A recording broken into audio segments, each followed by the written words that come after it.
And now for our feature presentation. He'll be fine on the mountain.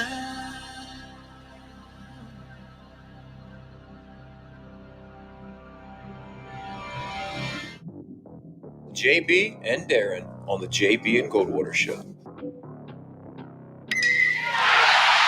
drive right field, base hit. South Carolina wins the College World Series. Watson, touchdown. Hunter Renfrow. He got him, and it's all over. Coastal Carolina rules the roost. They win the championship. And South Carolina has won the national championship. The Senegal baseball team has done it again, but this time the Bulldogs beat one of the top teams in the country. They are giant killers. Get the ball advantage. He does.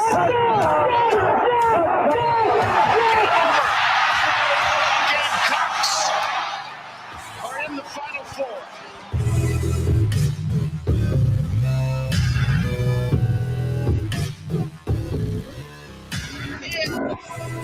All right, greetings and a good Wednesday afternoon, and welcome aboard the JB and Goldwater Show, live, loud, and online, and very proudly presented by Motley Rice. Causes not just cases. MotleyRice.com, driven by Stokes Volkswagen. Find them in your new year ride at StokesVW.com. Head to JBandGoldwaterShow.com as well. You can find out more about us there. You can always follow us on social media at JB and Goldwater and individually at Sports Media JB and at Darren Goldwater on Twitter. Coming up today on our program, JC Sherbert. It's Wednesday, so he gets us over the hump as always, 12:30 to 1:30. And then immediately following him, it's a new bi-weekly segment on our program with Gamecock coach Pat DiMarco, former player, of course, and also 11-year NFL veteran. Talkin Ball with Pat DiMarco in about an hour and a half, and we're going to talk football with him for the foreseeable future every couple of weeks, a bunch of different stuff. Clearly today have a good look back at the Carolina football season. For those that don't know, Pat was the running backs coach in the bowl game. So he managed Kevin Harris and Juju McDowell and the rest of that room a large part of that week and certainly in the game. And we're going to talk to him about that experience as well. It was a great day running the football. It was a great day offensively overall.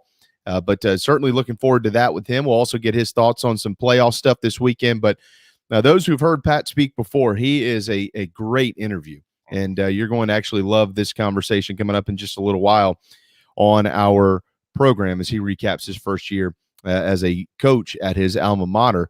We got some hoops to get into. Dan Wetzel has a really good column out, by the way, on the future of the college football playoff and why expansion is necessary, not for the SEC, for the rest of college football.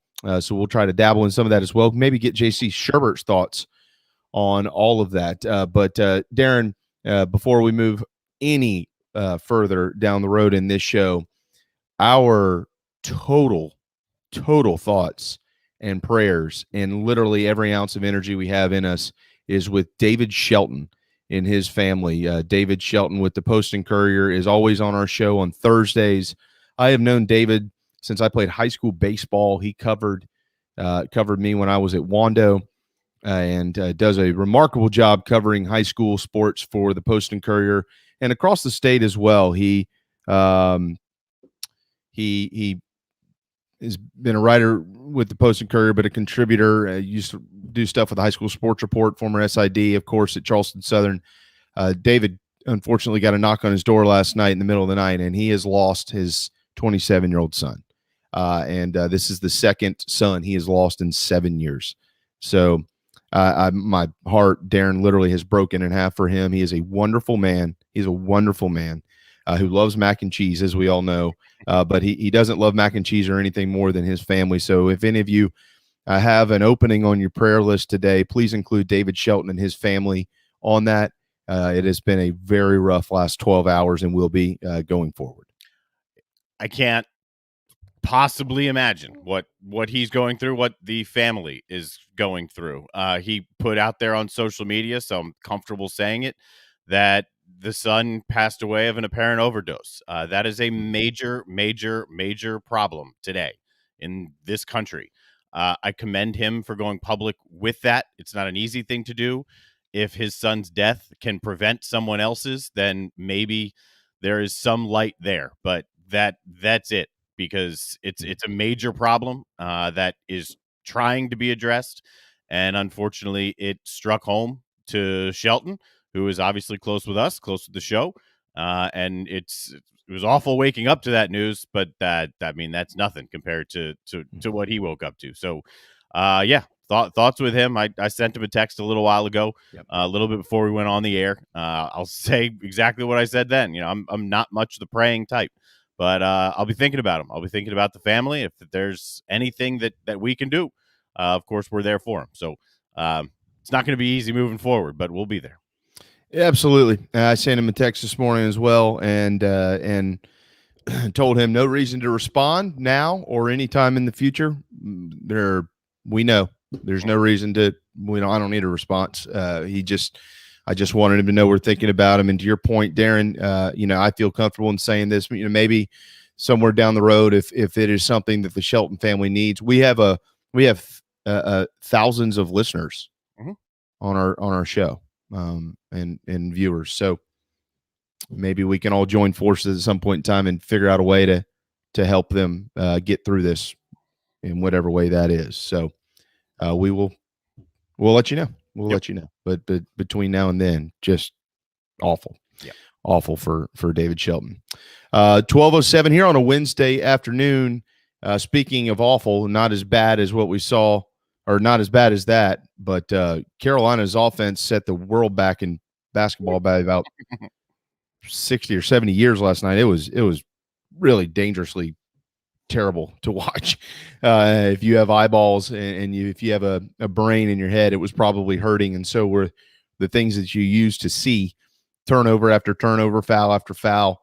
66-46 final up there in Knoxville last night. It didn't really hurt them when it comes to net rankings, Darren, but it was brutal. It was brutal. They were hanging in there early, and you could really feel the energy kind of fall off. They made some mistakes late in the first half, and then as time expired, Charleston's Josiah James sinks a three-pointer with a hand in his face. And when he did that, extended the Vols lead to 6 to go into halftime, and Carolina just could never recover from there. Tennessee wins. Gamecocks drop to 10-5. I said yesterday I didn't think they'd win. I thought this was a game that, based on both teams' trends, that Carolina could keep close. I still think that's the case. They proved that in the first 18 minutes of the game. Because of the last 22 minutes, that's a more concerning effort than the effort put forth at Coastal Carolina.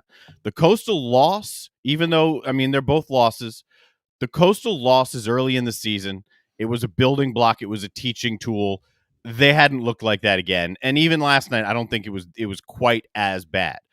But when things got going the wrong way, it wasn't a, hey, maybe we can fix this. It was a, we just jumped off a cliff and there's no coming back. There's no rope. And it was turnover after turnover. Frankie in the post game even went into, once it got to 12, 14 in that range, he tried to get a little bit more creative, took some more chances offensively, which isn't the best idea. It was necessary, but it could then obviously swell the lead for Tennessee, and that's obviously what happened. The way they looked, the way they got hit in the mouth and never responded, that's more concerning to me right now than the concern level I had after that game at Coastal Carolina. That was bad. That was if you can't fix this, and Frank even addressed it in the postgame. He's never been a part of a team that just turns the ball over at this rate. I forget the exact words that he used, but it was an honest moment. That's something that Frank Martin is. He's very honest, and that's got to get fixed, because if it doesn't get fixed, this is not a tournament team. No, and I think they have the talent to be in the tournament. I do, but it was tough to watch. I want to read a text I got from one of the more trusted people I have in the basketball world, who literally knows this roster inside and out, knows Gamecock basketball inside and out. I will never say who this person is necessarily, but this, I just want to share the text. I'm not here to say that Frank Martin needs to go or anything like that, especially so many games left in the season. That's very premature. But if they can't realize the problem, in parentheses, Jermaine and Keyshawn on offense, then I don't know what to say. This team lacks cohesion and looks completely disjointed on offense. And I thought that was a perfect word to use, disjointed. Had not thought about it that way, but disjointed was perfect. Today, and also in parentheses, today, though, was against a very good Tennessee defense on the road, and I get that, but it still rings true throughout the season. Turnovers point you right back to this. We rarely try to feed the ball into the post and dribble around way too much in capital letters. You can tell me experience all you want, but in my opinion, they are playing way too many guys, and the sub pattern is head-scratching at times. It's on the road versus Tennessee, and I get that, but we continue to look very poorly coached, and I love Frank Martin, but I just wanted to call it like I say. This was an out-of-the-blue text I got last night, just somebody sharing that with me. I don't know that it could be said any better than that, to be honest with you, because that's, one of the things that I responded with was, I can't figure out what's going on here. You got Wildens Levesque who shoots at about a 74% clip down low, and the ball never goes to him.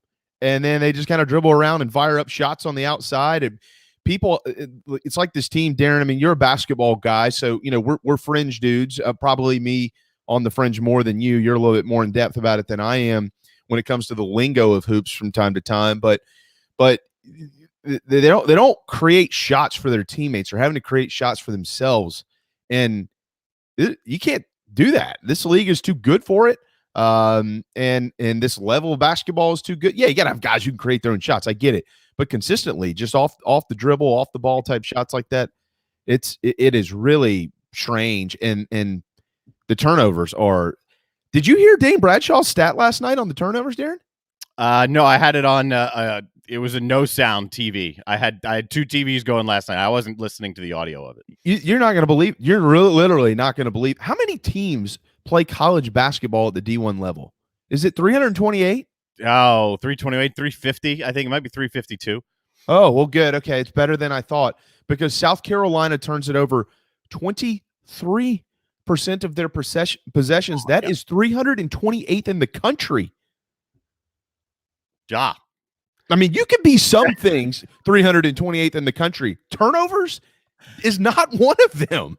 There's not many things you're going to win at in anything if you're basically last in the country. You're turning it over on a quarter of the possessions. That's bad. I agree with parts of the text. I don't agree with all of it. I think last night the substitution patterns, he's trying to figure anything out. I mean, at that point, the ball's flying everywhere. And it was, all right, let's try this. Let's try that. The problem was against one of the better defensive teams in the country. That's what Tennessee is. The offense has been what's been going back and forth. The poise with which they played early on in the game was what I expected. I thought this team had taken a step, and it was, like I said, I didn't think they'd go in there and win, but can you compete with them? That's what I thought, and they proved that it was possible. Once they got punched, then they just lost all awareness. Some of that has to go back to coaching. The turnover thing is not new. Granted, this was one of the tougher opponents defensively, but the turnover thing is not new, and it became more of a problem against the team as strong defensively as Tennessee is.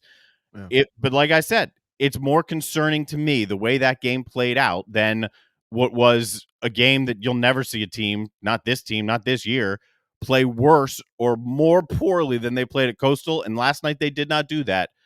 But the complete 40 minutes of that picture is more concerning to me. I came away from the Coastal game saying, I bet they win their next game. They did. I think they'll continue to improve. I think it's possible this is a tournament team. I watched last night from start to finish and thought, this is not a tournament team, not unless things dramatically change, because they're not going to go through the SEC and win 9 or 10 games in the SEC if they play like this. This is not a tournament team unless things change.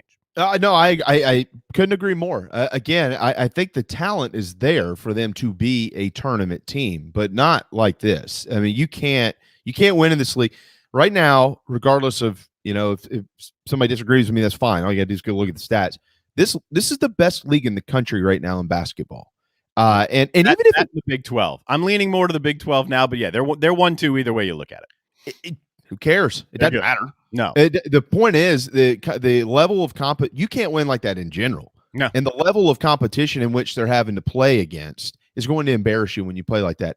I don't know, via 20-point losses on the road when you don't even score 50 points. I mean, it's not embarrassing that they lost to Tennessee. I don't know many people that actually expected them to win the game. Nope. It's the fact that it's like scratch how it happened.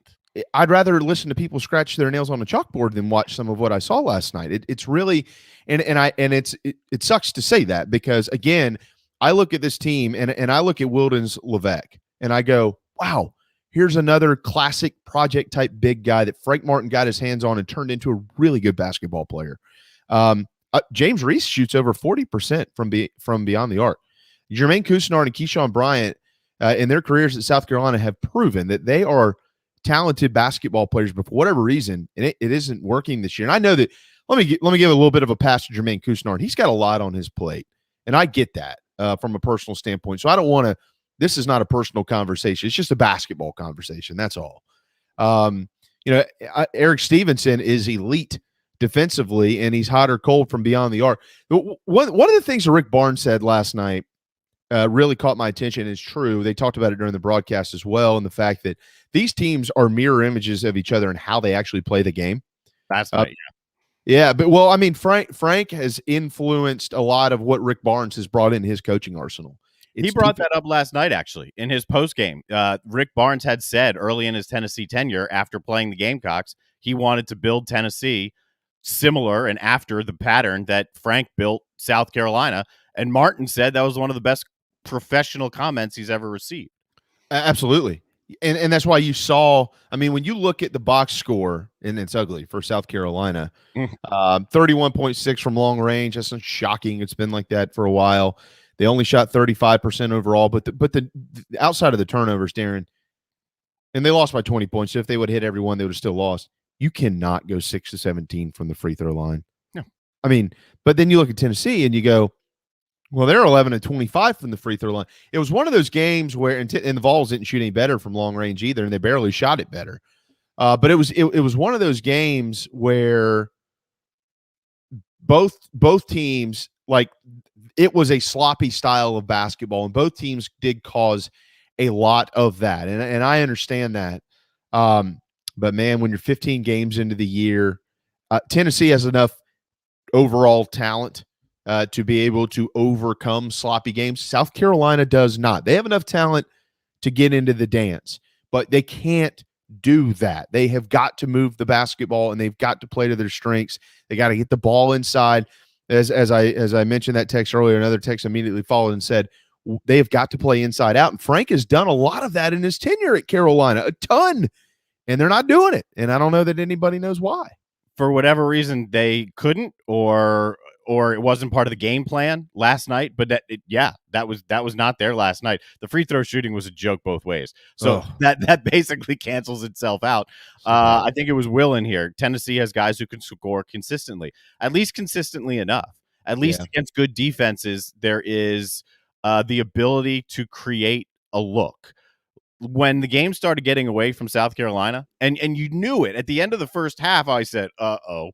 And then when it's the second half started the way it started, then that was it. And after that, South Carolina, they didn't get good looks at all. There was very little patience there. When there was patience, it was almost confusion. I wouldn't even call it patience. It was an inability to find consistent looks, any type of looks. And again, that's one of the reasons that it's so concerning. I mean, there are plenty of good teams. Auburn could be the number one team in the country here coming up pretty soon. Florida's a pretty good team they got coming up. LSU Florida tonight is one of my games that I'll absolutely be paying attention to for a couple of different reasons. But look, you're going to get defended in college basketball. And if you're just turning the ball over a quarter of the times you have it, you're done.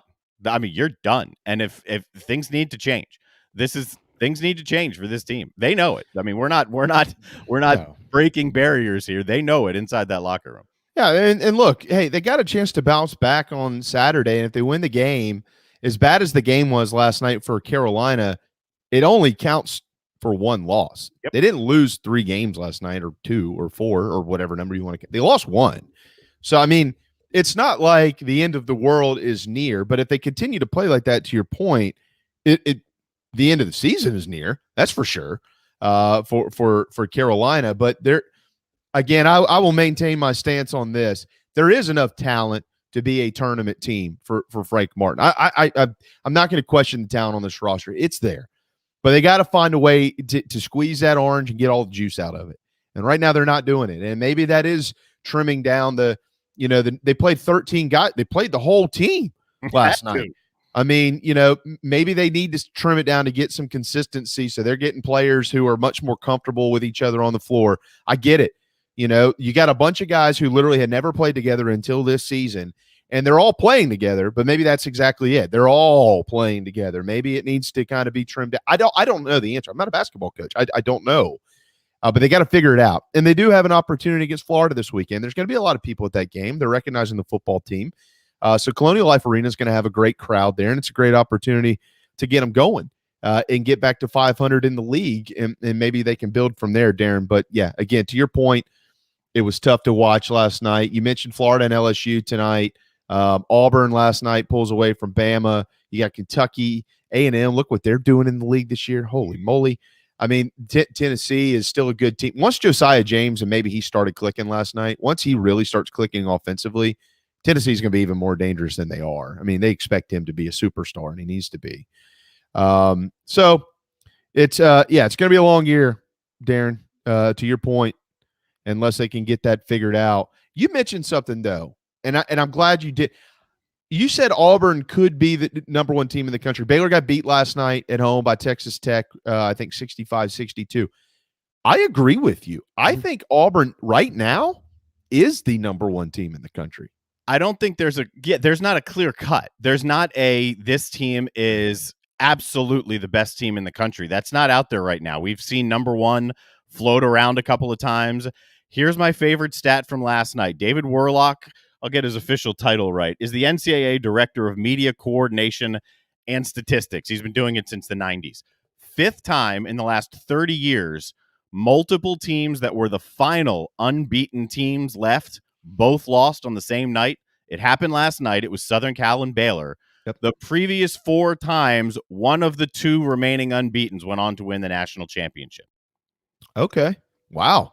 If you want futures, Baylor and Southern Cal is the future bet right now. This is probably a great omen with what's going on in hoops for March. If you're a big fan of March Madness, it might be as mad as it's been in a while this year. I mean, I agree with you. There's not a clear-cut number one. Auburn has a great case. Mm-hmm. I think they have I pulled it up earlier. Let me pull it back up to make sure that I quote this correctly. They have the most quad one wins in the country at 4. Well, tied with Baylor and with LSU. Combined quad 1, quad 2, they got way more than anybody. They're 9-1. When it comes to quad 1, quad 2 wins, and their only loss was a neutral site loss, like 105 to 102 or something like that, to a top 25 UConn team down there in the Bahamas a few weeks back. They beat Bama, who beat Gonzaga, who right now, by virtue of being 2, probably feels like they should pop back into that number 1 spot, but I don't know that they will. Mm-hmm. I think you brought up this team won't go to number 1. Don't misunderstand me, but you brought up LSU. They play Florida tonight on the road in one of my favorite names in college athletics, the Exact Tech Arena at Stephen O'Connell Center floor, or whatever it is. Awesome. My God, can we still call it the O-Dome? I mean, can we still do that? Gators are 2.5-point favorites at home. If LSU can go get a win tonight, they'll move to 15-1, Darren, and then they've got another one coming up this weekend. The Tigers do against Arkansas, which would be 16-1. They'll vault into the top 10, like way into the top 10, probably hovering up around 5 or something, 5 or 6 next week. So the SEC certainly has a bunch of movement. But to your point, I like Auburn. I really do. I saw them against South Carolina. They can beat you so many different ways. They fly up and down the floor. They're well coached. Whether you like Bruce Pearl or not, he's there, and they're good. The question for LSU tonight is their offense going to travel. They're down one of their top guys, double digits, and scoring about 5 rebounds a game as well. The line opened, I don't know about it opened. When I woke up, it was around 1. When that news came out, it jumped to 2, 2.5. it's only LSU's second true road game. And the loss is on their schedule in their last true road game. So that is something to keep in mind here, because LSU can go to Florida here, who they haven't been playing great, but he can go to Florida here, Will Wade, and assert themselves a little bit. Hey, we're down a man. Hey, we can go win on the road. Yeah, that would vault them up a lot. That's on my list tonight. Xavier and Villanova is on my list tonight. Clemson, Notre Dame is fascinating tonight. Virginia Tech is also one that is worth keeping an eye on. Duke better be careful at Wake Forest tonight, by the way. Yeah. 7:00 on the ACC network. To your point, give a little bit of credit here. LSU's other true road game was at Auburn, 70-55. That's the only time they play the Tigers this year, by the way, too, unless they see them in the SEC tournament. So right now things are looking good. Two very criticized coaches in Bruce Pearl and certainly Will Wade doing what they're doing. You mentioned Clemson and Auburn, or Clemson and Notre Dame tonight in hoops. That's on the ACC network extra at 7:00. Notre Dame at home at the Pavilion up there in South Bend is a 2.5-point favorite in the ball game. Charles Southern is up in beautiful Bowie's Creek, North Carolina, against Campbell tonight, and that is all I've got for in-state hoops. Games tomorrow night and the rest of the week, certainly, but that's what the schedule looks like. Clemson's been playing better. Notre Dame got off to a terrible start. They've been playing a lot better. I don't think that'll be a high-scoring game. I think LSU and Florida could be a high-scoring game. I'd love to see what happens at Villanova Xavier, and I think Wake and Duke will be a high-scoring game. Clemson Notre Dame is a rock fight in the ACC, and it's an important one to watch because no one is really asserting themselves. Same can be said for Wake Forest and Duke. I think Miami lost last night, which was a surprising loss last night. So there's room to be had in the ACC. It's an opportunity for Clemson tonight. Yeah, it was a nail biter. Florida State beat Miami 65-64 last night. Yeah, the ACC is nobody can figure it out right now. It's kind of Duke, and then we don't know. It's going to have to play itself out for the rest of the year. But again, Devils better be careful tonight in Winston-Salem against the Deeks. 12:27 on a Wednesday afternoon. How can I help you? ihelpconsulting.com is where you can go to help yourself save some money. It's a new year. Make it a new you, or make your business a new business by shaving back on some of the dollars flying out the door that don't need to be. Daniel Owens has been doing this a while. He's helped a healthcare facility save over $50,000. He's helped an auto shop save over $40,000. He's helped restaurants save $5,000 here, $10,000 there. That's a lot of money. ihelpconsulting.com. And he didn't charge them to look at their numbers and look at their books and try to figure it out. Look at their bills. No. Just give it to me. If I can save it, you'll pay me a percentage of the savings. That's exactly what has happened. What if you're a small business and you can save $300 or $400 a month? Add that up. How's $4,800, $5,200, $5,600 a year sound? Sounds pretty good to me. All for chump change. ihelpconsulting.com. If you, your neighbor, your uncle, your grandfather, your pappy, your mammy, your mommy, your daddy, your brother, your sister, anybody you know is a business owner, just send them the link. ihelpconsulting.com. Say, hey, look, I know you got a lot going on.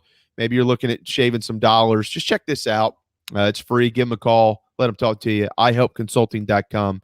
Spread the news. It's good news at ihelpconsulting.com. All right. When we return, JC Sherbert, Pat DiMarco up today at 1:30 as well. It's a full boat right here on the JB and Goldwater Show, very proudly presented by Motley Rice. This is Mike Mazzell for Stokes Volkswagen on Ashley Phosphate Road. You know what happens when you sell record numbers of new vehicles? That's right. We take in record numbers of local trades. Despite what the news is saying, quality pre-owned vehicles really aren't that hard to find. You just need to know where to look. Stokes Volkswagen on Ashley Phosphate and on the web at stokesvw.com. We've got over 1,200 pre-owned cars, trucks, SUVs, and all at a fraction of the price when new. Every vehicle has been inspected and reconditioned, many with the balance of factory warranty. Best of all, at Stokes Volkswagen, you don't need perfect credit to get approved for a quality pre-owned vehicle. And we'll take any trade in any condition, even if you owe thousands more than it's worth. Don't forget, we'll buy your car even if you don't buy a car from us. You're going to love our pre-owned selection, I guarantee it. So come see us today at Stokes Volkswagen on Ashley Phosphate or stokesvw.com. Peace and love at Stokes VW. Negative trade equity finance to new loan, subject to lender approval. People don't like to get stuck in traffic, stuck in the mud, stuck at work. and 2 others you probably don't think much about. Stuck with a big medical bill or stuck with a healthcare program that doesn't fit who you are. Experience true medical freedom with Share Healthcare. More affordable, more options, user-friendly, and biblically sound. You can join right now. Explore a new way to show you care with Share Healthcare.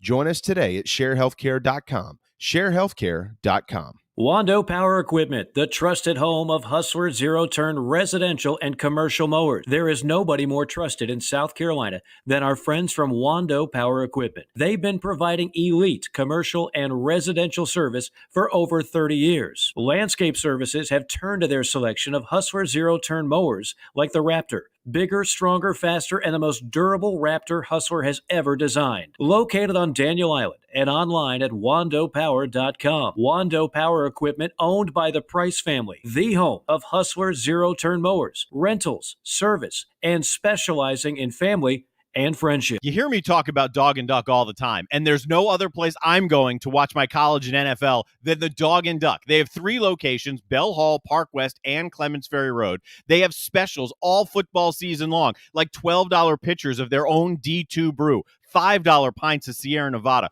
weekly pick'em sheets with prizes, and the best wings in town, bar none.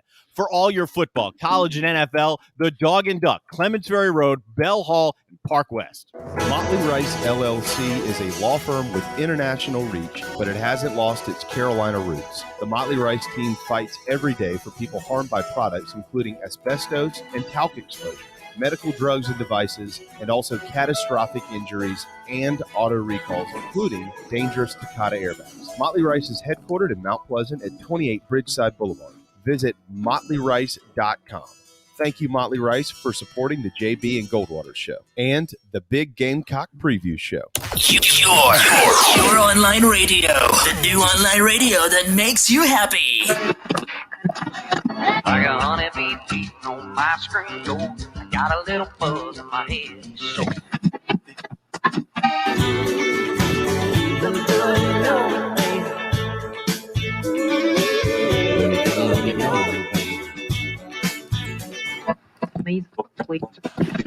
Cause we come from a long line of sinners like me.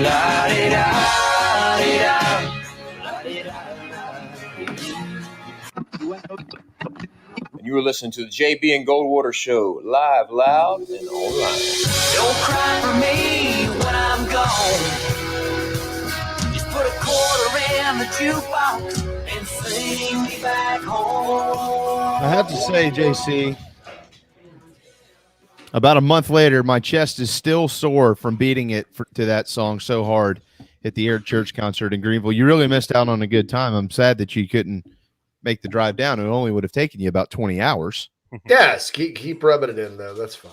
I will. Don't worry. He's coming up to your neck of the woods here before long. Yeah, March 11th, I think, is the date at the United Center. So I've never been to the United Center and probably wouldn't go there unless security was with me or in place. But it'd be good. I want to go see the Jordan statue, you know, the Air Jordan statue outside, all that. And it'd be good to hang out with some fellow rednecks at the United Center. These are my people. That's what I'm talking about. These are my people. This is where I come from. Yeah, beef sandwich here at church. Yeah. You might have missed your calling as a professional singer songwriter.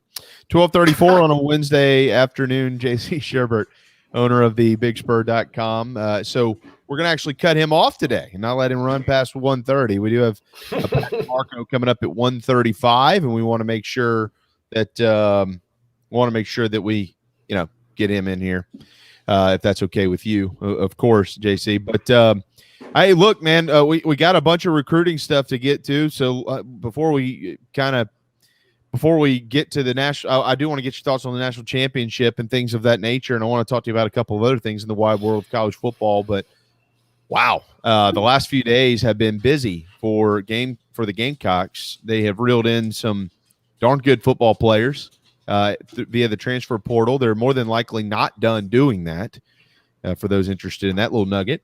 And here we are. on a Wednesday afternoon in January, and you look back just a couple of months, boy, how things have changed.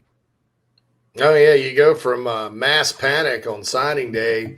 And this is something about recruiting that I think fans, myself, recruiting's changing. There's a lot of upheaval in college football, in college athletics in general. It's not just everybody, see how you do on signing day and everything peaks and then, reset and start for the next year. And signing day afternoon, you're either crying in your beer or celebrating. That's just not the way it goes anymore. And South Carolina lost, of course, Jayshon Barham on signing day. And formula-wise, when you look at the rankings formula and all that, with the everybody else getting players, South Carolina fell like 10 spots. And I think they were 12th in the SEC for a little while. And oh, my God, Beaver, blah, blah, blah. And it was hard to get through to some of these knuckleheads. Like, look, they lost one guy. And it was worth 10 spots, heading into this. And it's like, and I've been telling you folks, the difference between number 15 and number 25 is not like, the AP poll where 15 and 25. Yes, there is a difference. Yeah. People don't want to hear that. And then, the second point I made on the first signing day was they're not done. It's not just Rattler and Stogner that they're going to go get out of the portal. And we're in a new era with that. And I think, quite frankly, the recruiting industry, it's going to take them several years to figure out how to evaluate the portal. Because right now, I'll tell you this, as someone that was in that business for 15 years, they're not doing it right. And they probably are fortunate I've not been in those meetings because I would have definitely let my opinion be known. I don't want to get you too in the weeds on it necessarily, JC, but, sure. But can I ask why you would say that? I don't understand how these are done, so I'm just curious. Sure, yeah, and I'll explain. It's real quick, and it's not. I don't think it's anybody's fault. I think that a few years back when we started 24/7 Sports, we looked around and we said, well, what is kind of an outlier when it comes to impacting team rankings and not having that accuracy? And it was JUCO rankings. You would have some classes that would rank 12th, 13th in the country that had 3 or 4 5-star JUCOs, and none of them could play a lick. I think Carolina signed a class like that under Lou Holtz, quite frankly, where I think Darryl Slay, Marcus Lawrence, Randy Jackson were all 5-star JUCOs, and I think only Charles Silas and I think only Marcus Lawrence was a guy that I think played in the NFL or whatever. So if I'm recalling correctly. So what we did when we said, okay, the top JUCO is going to, unless he's just great, okay, the top JUCO is between 92 and 96. And we justified that by saying when you're a high school prospect and you detour to JUCO, your delta for reaching your ceiling narrows a bit. Your delta narrows. Sorry for bumping the mic there. Your delta narrows. Okay, and so we'll knock them down on the projection. And that made sense because junior colleges obviously aren't the same as Power 5 schools or G5 schools with the resources and weightlifting and nutrition and all the things you need to do to develop coaching too. I think there's some help really good JUCO coaches out there, but you don't get developed there like you do elsewhere. And so, okay, so the top JUCO is only going to be in 92. I see the same philosophy with the portal in terms of the individual rankings. In other words, Spencer Rattler goes from a 99 in high school to a 91 because he transferred, and I think that whoever made that decision missed the boat because it's not number of years you have left to impact a program and you score them accordingly. It's your terminal upside as a player individually. And there's nothing that says Spencer Rattler can't still be a first-round draft pick, right? There's nothing that detoured him. I mean, he's at Oklahoma, for God's sake, He knows, it's not like his development went off the rails. Now, if somebody's did, that's fine. That's number one. Number two, I think on the opposite end of that, you have people clinging to the high school ranking. And so they're a little hesitant, like in the case of Antoine Wells from James Madison, who South Carolina got, to put him as a 4 or 5-star guy because that would mean he's better than the dozens of other, receivers that can't play dead in a movie that they rank 4 stars coming out. And so that's second. Third is the percentage that it counts. So now you have on 24/7 Sports, you have recruit rankings from high school. Then you have just the transfer guys, right? And then you go into what's called overall. And just looking at it, like the transfer guys count so much less than the high school guys when you're factoring that score. Now, I don't mind the portal guys counting a little less, to be honest, but it's significantly less to where you're not even moving up, hardly at all with a good transfer class. And to me, that's inaccurate, because what you want to do is, how did this college football program recruit relative to its peers this cycle? Not how did it recruit in high school, not how did it recruit the portal, how did it recruit? I understood the JUCO thing, because that's more of an individual player development issue. But when you're talking about team rankings, how did they recruit? And then I think too, the other thing we all have to get used to thinking about is, in the portal, it's not just grad transfers. It's not just one and done guys. It's not just like JUCO where you got 3 at most. You have some guys that redshirted at their previous school. They have 4 years of eligibility left. They were a 98 coming out, and they were at Alabama, and it just didn't work out. Well, what happened to them? They've been at Alabama. They're probably better, don't you think? And so I think those are the types of questions that, as an industry, they need to think about. But I don't know, that anybody's thinking about that right now. I would hope in time, as we look and the rankings continue to look like garbage. And I'm not just talking about South Carolina's ranking. I'm talking about the whole entire apparatus right now. And it's to be expected, because it's undergoing, this is a new thing. And anytime there's a new thing that kind of just crept up, it takes a while for an industry like recruiting to sort of evolve. I mean, you look back, 15 years ago at Rivals, and you see the differences in the rankings then versus now. So, those are the things, and it's not a bias or anybody's fault. I just think that it probably should have been, thought through a little more, and probably some of the old philosophies on JUCO rankings or on, the high school star rankings. They probably should have let go of those and just, had a wall and said, okay, well, I'm not even going to look at what this guy was ranked in high school.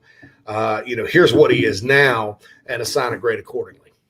So let me ask you a question. I just pulled up the transfers for South Carolina. By the way, for those, I've seen this question a lot over the last few days, and I'm glad you're here, JC. So I'm just going to try to get it out of the way, but if I misstate something, jump in and correct me. Gamecocks do have 7 transfer spots as it pertains to this 22 class, but that does not mean at all that they can't sign more transfers. They would just have to count them towards the following class. All right. Right, JC? I'm correct there, correct? Yeah. They had 9 spots left.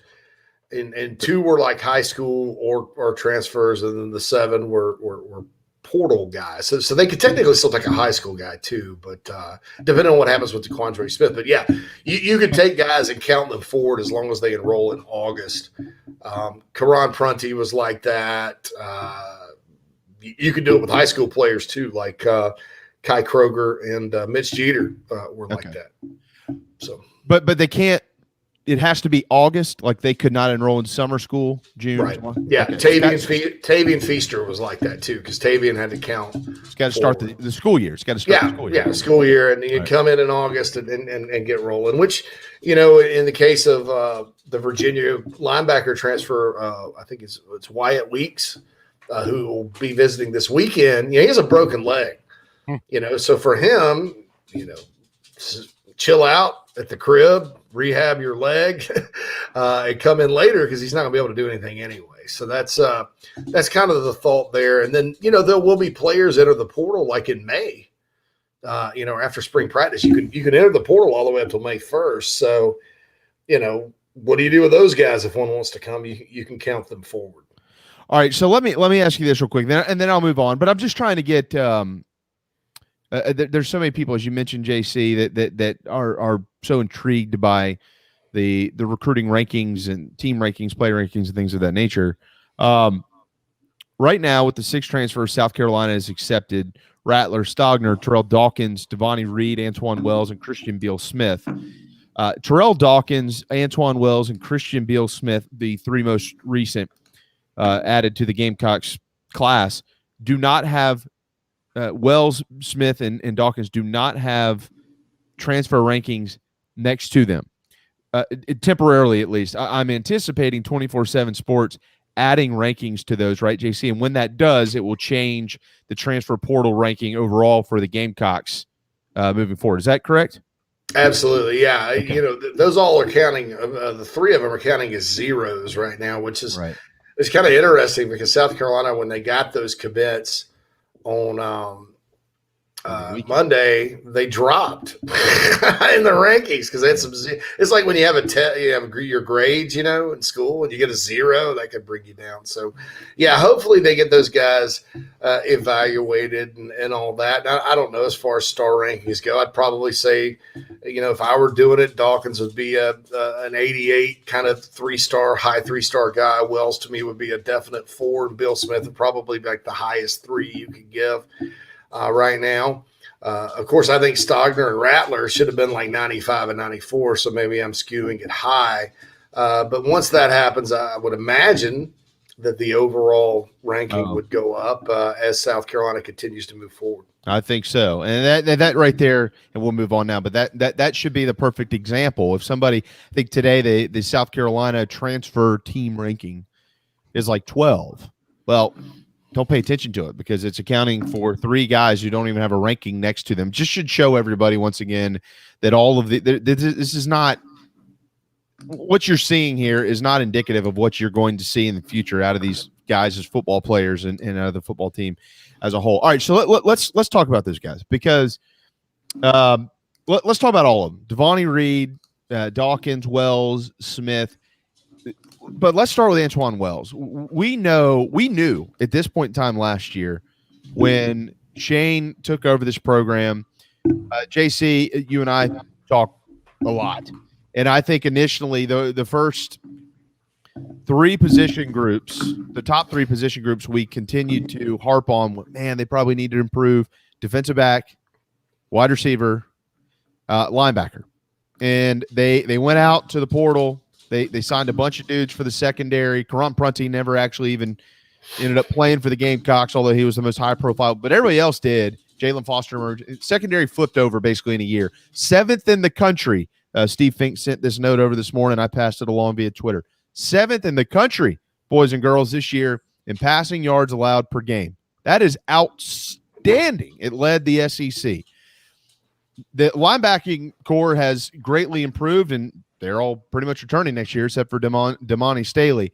And now they're flipping this wide receiver room. Jaheim Bell's probably going to play more out there.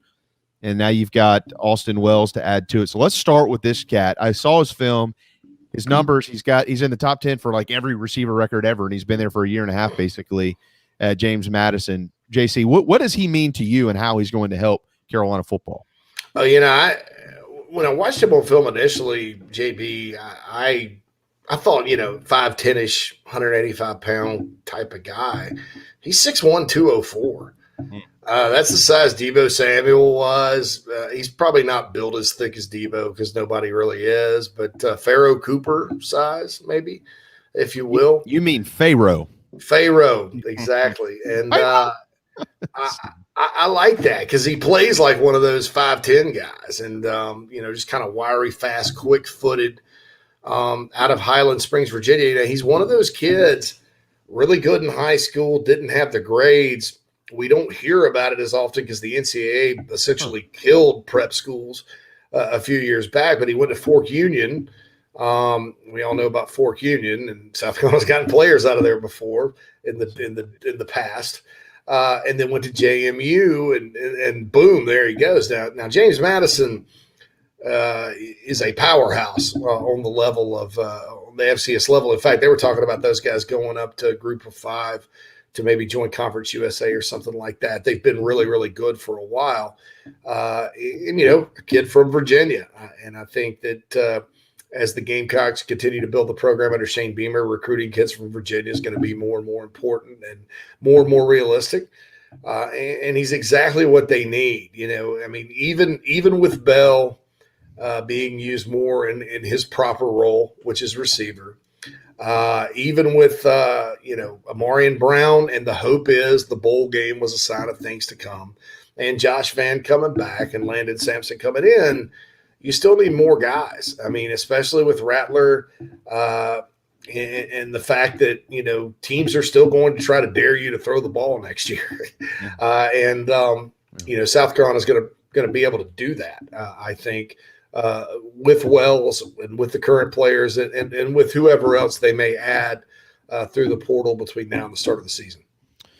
JC Sherbert, 12:50 on a Wednesday afternoon. It's the SEC. They're going to always try to stop the run and make you throw it. And if they stop the run, that means they probably stop this guy. Christian Beal-Smith transferring in from Wake Forest. He's led the team in rushing the last 2 years. Poor Wake Forest. They're going, what did we do wrong? Kenneth Walker goes up to Michigan State, wins the dadgum Doak Walker Award. This cat is coming to play in the SEC at South Carolina. JC, he's one of those built like a brick house type players. He's 5'10", a little over 200 pounds. Well, what do you like about him, and how does he, with the loss of Kevin Harris and the loss of Zaquandre White, how does he fill those shoes, and what role does he fill? Well, he's different. He's a different type of back than Harris and White, and he's a guy that's, I don't know, running style wise, but I probably compare him to Mike Davis, the second Mike Davis. He's not quite that fast in the open field, I don't think, right now. But kind of that bob and dart is what I call them, the bob and darters, that kind of guy. And I think that when you watch him, in Wake Forest, it's not easy to run in that offense because they run that mesh point thing and all that good stuff. So, but to lead them in rushing the last couple of years is pretty impressive. He's a North Carolina prospect. South Carolina fans, one of the big points of contention on the first signing day, and I don't know why this is such a big deal, because you could see the commit list and you knew who they were recruiting. So you knew they probably weren't going to get that many North Carolina kids. Was North Carolina recruiting? Well, now through the portal, the Gamecocks have two from North Carolina. And he's from the Triad, local-ish kid that went to Wake. And my understanding is he kind of knew he was going to seek another opportunity. Within the Wake Forest people were a little salty about it, so to speak. But look, man, I mean, I'm telling you, you want to keep guys around up there, start packing it out, showing up for games. I mean, that stadium's a mausoleum, and you've got a great football team. And you can't blame a kid for wanting to go and play in front of 75,000, 80,000 and play in the SEC if he has that opportunity. So what he does, he adds depth. I think he's fundamentally a different type of back than Marshawn Lloyd, definitely different than Juju McDowell and Rashad Amos. Wouldn't be surprised if the Gamecocks added one more back, maybe not. But I think he brings that nice balance to the table. Now what I'd like to see, honestly, because I think last year was a disaster in this department, and people can say whatever they want about it, but watching Georgia Monday night, I was very impressed with how they use their running backs and how they have used their running backs under Kirby Smart. If I were the Gamecocks, Marcus Satterfield, Shane Beamer, whoever makes that decision, I would probably start kind of looking into that and seeing, how do we manage? Because I don't think they managed it very well. Zaquandre White ended up being their best back and had some games he didn't even touch the ball. Marshawn Lloyd, completely unfair to him, would get blown up because somebody missed a block and then they just bench him. You look at Georgia's backs and they all have different roles within the scheme of the offense. And they all have different strengths, and Georgia does a very masterful job with that. And they have under Smart. I remember 2017, they somehow found a way to play five in a lot of games. So that's something I hope they look at, with South Carolina, because you don't have to have like one guy carrying it 32 times a game. And that's really not the way college football is going. I think it's better to keep everybody healthy and have everybody kind of play a role, sort of like Georgia did. And I think that if they do that, then Bill Smith's going to make a lot of people happy, along with Lloyd, McDowell, and the rest of the backfield next season at South Carolina. I have to catch myself. It's the second time you've said it, and I keep going, who the hell is Bill Smith? Oh, Beal Smith. Yeah. All right. Bill, yeah, I'm messing. No. I need to be quiet. I need to just. It's the Midwestern accent that's taking over your new Chicago blood. Bill Smith. Bill Smith's beef sandwiches. Yeah, all right. That sounds tasty. Wow. And finally, I do want to ask you about Devontae Reed. Couple minutes, and then we do want to hit a timeout. Try to stay on time today. But wow, JC, of all the, I mean, yeah, everybody loves Spencer Rattler. I get it, but of all the guys that I've watched, this dude, why is he not off to the NFL? What's going on here? He's a player. Look, literally, JB, great minds think alike. Because I said the same thing. I don't remember if it was on the message board or on the podcast or whatnot. I'm like, I don't understand why he didn't declare. I mean, this guy, he's the type of guy you're looking at, and maybe you're like a Jets. I don't want to use the Jets as an example. Maybe you're a Patriots fan, and you're sitting there in the second round, old Belichick sitting there with his pencil, and they draft Devontae Reed from Central Michigan, and you're like, well, who's this? And then you watch the highlight, the cut ups, and Kuiper and McShay are just sitting there raving about this kid. It's one of those things where it proves you can find players anywhere. This guy's a baller. He's an eraser against the run. Probably will be one of the hardest hitting safeties South Carolina's had since DJ Swearinger, and a DJ Smith type of guy in terms of ability against the run. But unlike DJ Smith, this guy can cover too. He has great ball skills. You look at his pick sixes, he performed at a high level when Central Michigan played Power 5 teams this year, played for the Swamp Donkey up there in Central Michigan for the Chippewas, is from Detroit. And so this is like yet another example of, we'll get into this during the offseason, hopefully, of Shane Beamer and his staff really not being afraid to go recruit for South Carolina anywhere.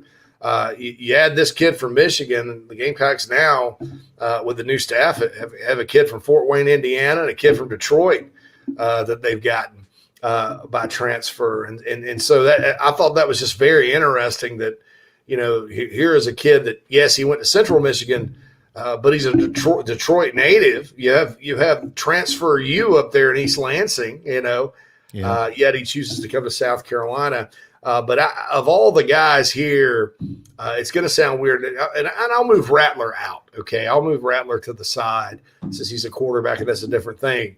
To me, Reed and Wells and are probably up there with Stogner as far as talented guys that can come in and make an impact. But, boy, you watch this guy, and it's different than watching highlights for a high school player. It's the MAC. It's Maction. It's Maction, baby. And he's doing it against SEC competition and doing it violently. So I think Gamecock fans are going to enjoy watching this guy play. You probably look at all the safeties the Gamecock or the defensive backs Gamecock signed in the class out of the high school ranks. Do you really want to trust one of those guys with replacing Jalen Foster right away, or would you rather go get this guy and have him come in and start, and then you can bring the other guys along slowly? So I'm fired up just from a not even Gamecock standpoint, just from an I love football standpoint to watch this guy play next year. Yeah, plenty of offers out there as a transfer as well. Wisconsin was one of them. That's Wisconsin. Texas, Virginia Tech, Louisville, Colorado, Miami. I think wanted him. Mississippi State. I mean, there was Missouri. I mean, there's a bunch of big ones. JC Gamecocks went out because he is now signed with South Carolina. All right, it's 12:59. What's next for South Carolina? They obviously have others under consideration in the transfer portal, so we'll get some of those names from JC. We'll also touch on the national championship game. And I do want to dabble with you in some of this college football playoff expansion stuff. Dan Wetzel wrote a column today that I thought was actually really good as it pertains to the rest of the country. The SEC is in whatever shape they want to be in. They're the SEC. Everybody else is trying to figure it out. So I want to get your thoughts on that. And then we do have Pat DiMarco coming up about 1:35. So everybody hang tight. JC Sherbert with the Big Spur rejoins when we return. Right here in our backyard is Motley Rice LLC, a law firm that hasn't lost its Carolina roots. The Motley Rice team fights every day for South Carolinians who were injured while traveling by plane or bus, harmed by medical drugs and devices, or burdened by dangerous auto recalls, including Takata airbags. Motley Rice is headquartered in Mount Pleasant at 28 Bridgeside Boulevard. We are honored to have Motley Rice as a sponsor for the JB and Goldwater Show and the Big Gamecock Preview Show. At Patriots Point Naval and Maritime Museum, families walk in the footsteps of our nation's heroes, the brave ones who risked their lives to defend our way of life. Home to the aircraft carrier USS Yorktown, USS Laffey, and the USS Clamagore, there's more than 1 million square feet of exhibit space to roam. White Glove certified, we have several new health safety measures in place to enhance the visitor experience. Come for the day and leave feeling inspired. One of the most impressive museums in the country, located right here in Mount Pleasant. Visit patriotspoint.org for more. We'll see you soon. People don't like to get stuck in traffic, stuck in the mud, stuck at work, and two others you probably don't think much about, stuck with a big medical bill or stuck with a healthcare program that doesn't fit who you are. Experience true medical freedom with Share Healthcare. More affordable, more options, user-friendly, and biblically sound. You can join right now. Explore a new way to show you care with Share Healthcare.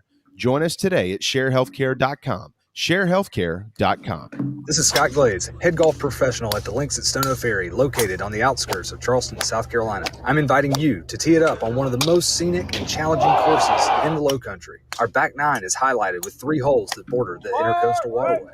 Visit stonoferrygolf.com to book tee times and discover all that Stono Ferry has to offer. The Links at Stono Ferry is a former South Carolina Golf Course of the Year and is also home to the College of Charleston men's and women's golf team. Come see us. We would love to have you. stonoferrygolf.com. Family vacations, a new car, a new boat, all cost money, but you don't necessarily have to make more to afford any of that if you can save cash that's flying out the window now. iHelp Consulting can help you finally get the kids to Disney World, upgrade the minivan, or drop that new boat in the water next summer. Let Daniel and iHelp Consulting consult with you. No fees, just savings. You pay them a percentage of those savings. Save on essential services, credit card fees, you name it. Let them find it. These folks are incredible. iHelpConsulting.com. How can I help you? Hi, I'm Chris Half, Public Information Officer at the Patriots Point Naval and Maritime Museum. We're home of the mighty USS Yorktown, USS Laffey, Clamagore, and Vietnam experience. And we're a proud partner of the JB and Goldwater Show. We invite you and your family to come see us and enjoy a day on Charleston Harbor. Visit patriotspoint.org for more information. And now, it is my honor to present the National Anthem.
Live, loud, and online. All right, 1:05 Wednesday afternoon. What's the date today? Anybody? January 12th. Welcome back to the JB and Goldwater Show. Very proudly presented by Motley Rice. And, of course, driven by Stokes Volkswagen. Find your New Year's ride anywhere in the state of South Carolina, wherever you are. You can come to Stokes Volkswagen, or you know what? They've done it to me. They'll probably do it for you. Drive it to you. StokesVW.com. Here in the Low Country. All right, Pat DiMarco ahead in 30 minutes. JC Sherbert, though, here for his second segment. JC, it looks like got a text here a little while ago, maybe getting a little bit closer to making a new hire up there for South Carolina. I'm not exactly sure how they'll restructure the staff, but they're getting close from what I understand. Yeah, and the two names in the mix, Christian Robinson, of course, who was at Florida, and then Sterling Lucas. The irony of these two guys, Sterling Lucas, by the way, is on the Jaguars staff and been in the NFL. Irony of these two guys is they're both linebackers that Shane Beamer recruited to South Carolina when he was there, and lost. Lucas, he played at NC State. Yeah, it was during the time where South Carolina, for whatever reason, was getting nobody out of Orangeburg Wilkinson. Don't know why that was or is, but Sterling Lucas was a player that the Gamecocks sort of, I don't want to say offered late. They kind of evaluated him and signed off on him and offered him, and then he went to NC State.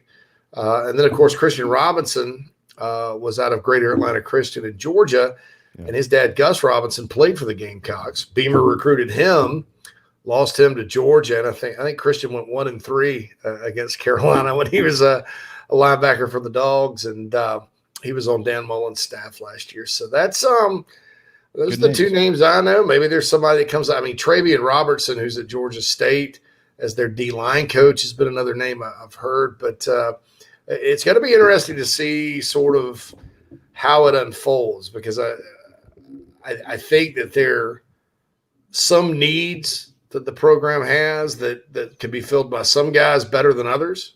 And then there's, of course, recruiting is always a need. So you have to be able to recruit too. We'll see. Travian Robertson, if he were to head to South Carolina in some way, shape, or form, it'd probably be with some type of restructuring of staff duties. But we'll just have to see. Shane will get all that ironed out in the next few days. All right, JC, what's on the front burner that we should keep an eye on in the transfer portal? Gamecock still looking to add another player or more. Again, they could add more than just the one that I believe slot that is left for 2022. It would just have to be an August enrollment and count towards the following recruiting class. So what's on the front burner right now for the Gamecocks? I will note I did see yesterday that Andonicus Sanders, wide out at Georgia Tech, has entered the portal. He's a low country kid, Darren. Yeah, he's a Fort. Yeah, he's a Fort Dorchester guy, and always liked him as a player. So I don't know if there's any interest there or not, but what else you got out there? Yeah, there's some players that haven't hit the portal that may, things like that. South Carolina has 3 spots left that they don't have to count forward towards August, if I'm not mistaken. It's either 2 or 3. I'll have to check with Hale on this because the numbers are so weird now because of the cattywampousness, I guess, of everything. But yeah, I mean, you know, like I said, Wyatt Weeks, I'm sorry, his brother's West Weeks from Oconee County, played a lot at Virginia at linebacker this year, broke his leg against the Hokies in the season finale. You know, he's been to A&M, he's been, LSU, he's been out to Southern Cal. You know, he's a guy that when he first went in the portal, people were like, South Carolina, you know, probably has a great shot here because of Zeb Nolan, and I think they still may. But we'll just have to see. He's visiting this weekend. And then, of course, his younger brother, West, is a 2023 kid from Oconee County who everybody in that area that scouts high school football players says is probably even better than his brother. But they love these guys. I mean, they're absolute studs. So you're probably getting a 2-for-1 if you get these guys and really solidify that linebacking core. And then the other guys, you know, I think that they're interested in another running back, maybe another wide receiver. Michael Trigg is a player that when Bobby Bentley was at South Carolina, the kid committed to Bobby Bentley, and then it was one of those things where he committed to South Carolina and then signed with Southern Cal. That happens sometimes. He's in the portal, allegedly. In South Carolina, although Bentley's not there, is going to take a shot at him. He's a tight end, but he's more like a big receiver type, really a stud. I mean, Michael Trigg, wherever he goes, is going to be potentially special. So they're looking at him or anybody else that can help the passing game, really. And, you know, I'm not going to give any names. So those of you out there that want to ask me questions on the message board and Twitter and stuff like that, I'm not. But there's two players in particular I have in mind that could I'll emphasize that could hit the portal that would emerge for South Carolina, but so far they have not. So and I'll say that there's one other guy that a lot of people behind the scenes sort of thought it was a foregone conclusion that he was going to hit the portal, and he didn't. So that kind of shows you that there's a lot of sort of behind the scenes maneuvering, not in the sense of tampering or anything like that, but in terms of decisions and third party information and things like that are out there, which makes it all the more fun, but all the more maddening if you're one of these people these days that want certainty with everything. And I'll just let you know that certainty is neither it's very comforting, but it's neither the best thing a lot, and it's not fun. It's not fun at all. 1:10 on a Wednesday afternoon here on the JB and Goldwater Show. Shout out to Steve Fink for some very easy to read, well-written notes this morning pertaining to Gamecock football. So, Steve, if you have nothing else going on today and you're just sitting around watching our show for whatever reason that may be, appreciate you. A couple of team-related notes to pass along. One, if you don't follow me on Twitter and you've been under a rock for the last couple of hours, you missed this. 3 dates for the spring. The spring practice schedule will begin March 15th. That's a Tuesday. The pro timing day is set for Friday, March the 18th at, I don't know if they'll do that inside of Williams-Brice this year or if they'll probably do it over at the Spurrier Indoor facility. And then the spring game is scheduled for Saturday, April the 16th. That is Easter weekend, boys and girls. They're also probably going to try to coordinate that alongside Gamecock baseball that day, as South Carolina will be hosting Ole Miss in Game 3 of a 3-game series at Founders Park. So if you're looking for something to do Easter weekend, there you go. Columbia, South Carolina is probably going to have a lot to offer you if you are a Gamecock fan. Another quick team-related note to pass along. This guy has been a heavy influence this year in coaching the linebackers. Joe Bowen, GA for Gamecock football, has moved on. He has officially been hired as the actual linebackers coach up there at Miami of Ohio. So Joe Bowen is departing the Gamecocks program in a GA role. So we'll keep an eye to see if Shane Beamer gets that filled. JC, generally sometimes those type of roles are filled by former players who are trying to get into coaching, and that might be an opportunity for Shane to quote unquote welcome home another Gamecock, but we'll just have to keep our eyes peeled and see there. All right, Georgia and Alabama have since had about 10 players or so enter the transfer portal. Not shocking. They played the national championship. Bama, I think, had 6 or 7 players jump in, and Georgia's had 2 or 3. By the way, one of those players is Jaleel Billingsley, talented tight end down there in Tuscaloosa, JC. But Georgia won it. And, with the exception of one day this year when Bama beat them in the SEC championship game, they were the best team in college football. Those were the 2 best teams in college football. I'm going to ask that we've talked a lot about this game the last couple of days. So I'm going to ask I'm going to talk about it a little bit differently. In your estimation, what does that mean for our state, Clemson and South Carolina included, the fact that their border rival now has a ring to put on their finger? Yeah, I don't know. I mean, the one potential problem I think for the in-state programs would be if Georgia starts recruiting South Carolina's top talent more often and landing it more often than it does now. In other words, if you're Clemson in South Carolina, there's never really been a time where Georgia's come in and taken all the top guys. It was Tennessee and Florida State there for a while in the 90s. And the fact of life in this state is Georgia is going to come over and get players at random, sort of, but they're going to get them. I mean, that's the one school that you look at and you go, yeah, it's right there. They're a good program. There's a lot of Georgia fans in this state. They've aged from A.J. Green to Richard Seymour to Tim Jennings to, the Robert Gathers to all those guys. Channing Tindall now at Georgia. they kind of randomly come over once every 3 or 4 years and break everybody's heart. What you don't want to have happen is, when you look back, South Carolina, in other words, has Jordan Burt, Zach Pickens, and Cam Smith that were all in-state guys that had Georgia offers. You don't want those 3 guys walking out the door in recruiting. And with the way Georgia recruits, I just, I don't necessarily see that happening. I think that, times have changed in terms of what the in-state schools can offer. Especially Clemson with the national championships and all that. You don't have to go to Athens to win a title.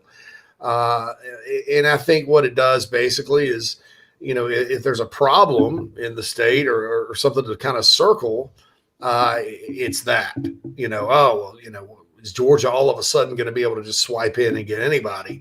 Alabama has not been able to do that. Alabama's tried on a lot of top players during the Saban era, and they've gotten players out of South Carolina like Christian Miller, who for whatever reason the Gamecocks passed on, like John Fulton, but they've also taken guys like Chris Bonds and Stephon Wynn and Jalen Moody and some guys that were just kind of under the radar that the in-states didn't really go after. But I think with Tuscaloosa, it's too far. Now, Athens is not too far. And that would be the concern, is if you build Alabama East over there and it keeps going and going and going, are they going to be able to just, come in and take what little players you've got? But like I said, I don't see that happen. I think Georgia's always been an attractive destination for recruits. Yeah. And that's not going to change. And it'll be a fact of life that they will get some players out of South Carolina. What you have to do if you're the Gamecocks especially is keep them from taking everybody. JC, could be a positive for South Carolina. I mean, Georgia is going to be a destination for transfer portal entries, and they're also going to continue to expand their recruiting territory all the way across the country. Not that it wasn't before, but probably even much more so now. And by virtue of that, the transfer portal may have a couple of entries that become very intriguing to the Gamecocks and the Tigers, right? So who knows? Yeah, you just never know what could happen and all that. And look, I don't, Georgia winning a national championship, it probably is long overdue. If you do look at that program, once every 10. So since Rick got there, the Rick era, it's been about every 10 years where they'll have a team that's in position to do it. In 2002, I'm convinced if there had been a playoff, that 13-1 team that just happened to go down to the Gators one night in Jacksonville, the Zucker, that team by the end of the year was playing so well at 13-1. If there had been a playoff, I'm positive they would have won it. You go to 2012, Chris Conley falls down going in the end zone to upset Bama at the Georgia Dome. I was actually at that game. He gets in the end zone there. There's no way that Everett Golson Notre Dame team even stays on the field with the Dogs. And that was a Dogs team, by the way, that lost to South Carolina 35-7. So here we go 10 years later, and they get over the hump. The curious thing I have about it is Alabama has been able to sustain by just stacking not just top 5 recruiting, number 1 recruiting classes over and over and over again. Is Georgia going to be able to do that? Or next year, are we going to look at Georgia and they have to replace all these guys? Will they be – I don't think it'll be as dramatic as LSU with everybody leaving, right? Because LSU was like, we won, we're out, and everybody left. Where are you going? Okay, I'm going to go find a 32-year-old to go check up with now. And everybody checked out, including O. I'm gonna go to the beach. Go Tigers. But Kirby obviously ain't gonna do that. And so I don't think it's gonna be like that. But I do think you look on that field last night or Monday night, and you look at that defense, guys. My God, I mean, there are 3 or 4 guys that could start in the NFL for a good team right now. Nakobe Dean, Jordan Davis, Trevon Walker. I mean, goodness gracious, so those guys are going to be moving on. So what is the question is, was Georgia replace them with? Are those guys going to be ready? That kind of thing as to what they're going to look like next year. And so that's the thing there too. If you're worried about Georgia or whatever is, are they going to be? This is kind of their time anyway. Are they going to be able to sustain it? And is this a new Georgia, or is this just a once every few years or whatever kind of deal program where they're not there every year. They're just kind of going back to being Georgia. And then, 6-7 years later, they have another team that cycles up. Speaking of dogs, you got one over your left shoulder, Snoop Dogg. Good picture to have. Good picture to have when you're on the air with us there, JC. I am bragging about it, by the way. I look. If I had a picture of Snoop, I'd make sure it was seen every time it could possibly be seen. It's the greatest moment of my life. I get it. Mine's right there with the Chief. So you've got the dog, I've got the Chief. Darren, you got to figure something out, man. You gotta, at least Photoshop yourself with somebody. Is that Expos Park you have back there? That's Penn State. I'm sorry. Yeah, that's Penn State. Out of the view is first game at FedEx Field. Maybe you don't want to remember that. I was there, but no. It's like the cathedral of pro football, FedEx Field. JC, final few minutes with you here. Dan Wetzel had I thought it was a great column today about the future of college football and as it pertains to the playoff and how a lot of these conferences across the country and some of the things that they are clamoring for, beating the table for behind closed doors if they get college football playoff expansion, this is what they want it to look like, that they basically need to quit screwing around because the SEC just continues to run away from the rest of college football as it pertains to college football's top prize. I mean, the numbers are there. We don't need to go down the stats. People can play the Twitter games and message board games all they want to. We all know the reality. The reality is it's the SEC and everybody else. And Greg Sankey continues to just cross his arms and say, guys, I think y'all are missing the point. We don't have to do anything. We're going to continue to sit here and let y'all figure this out.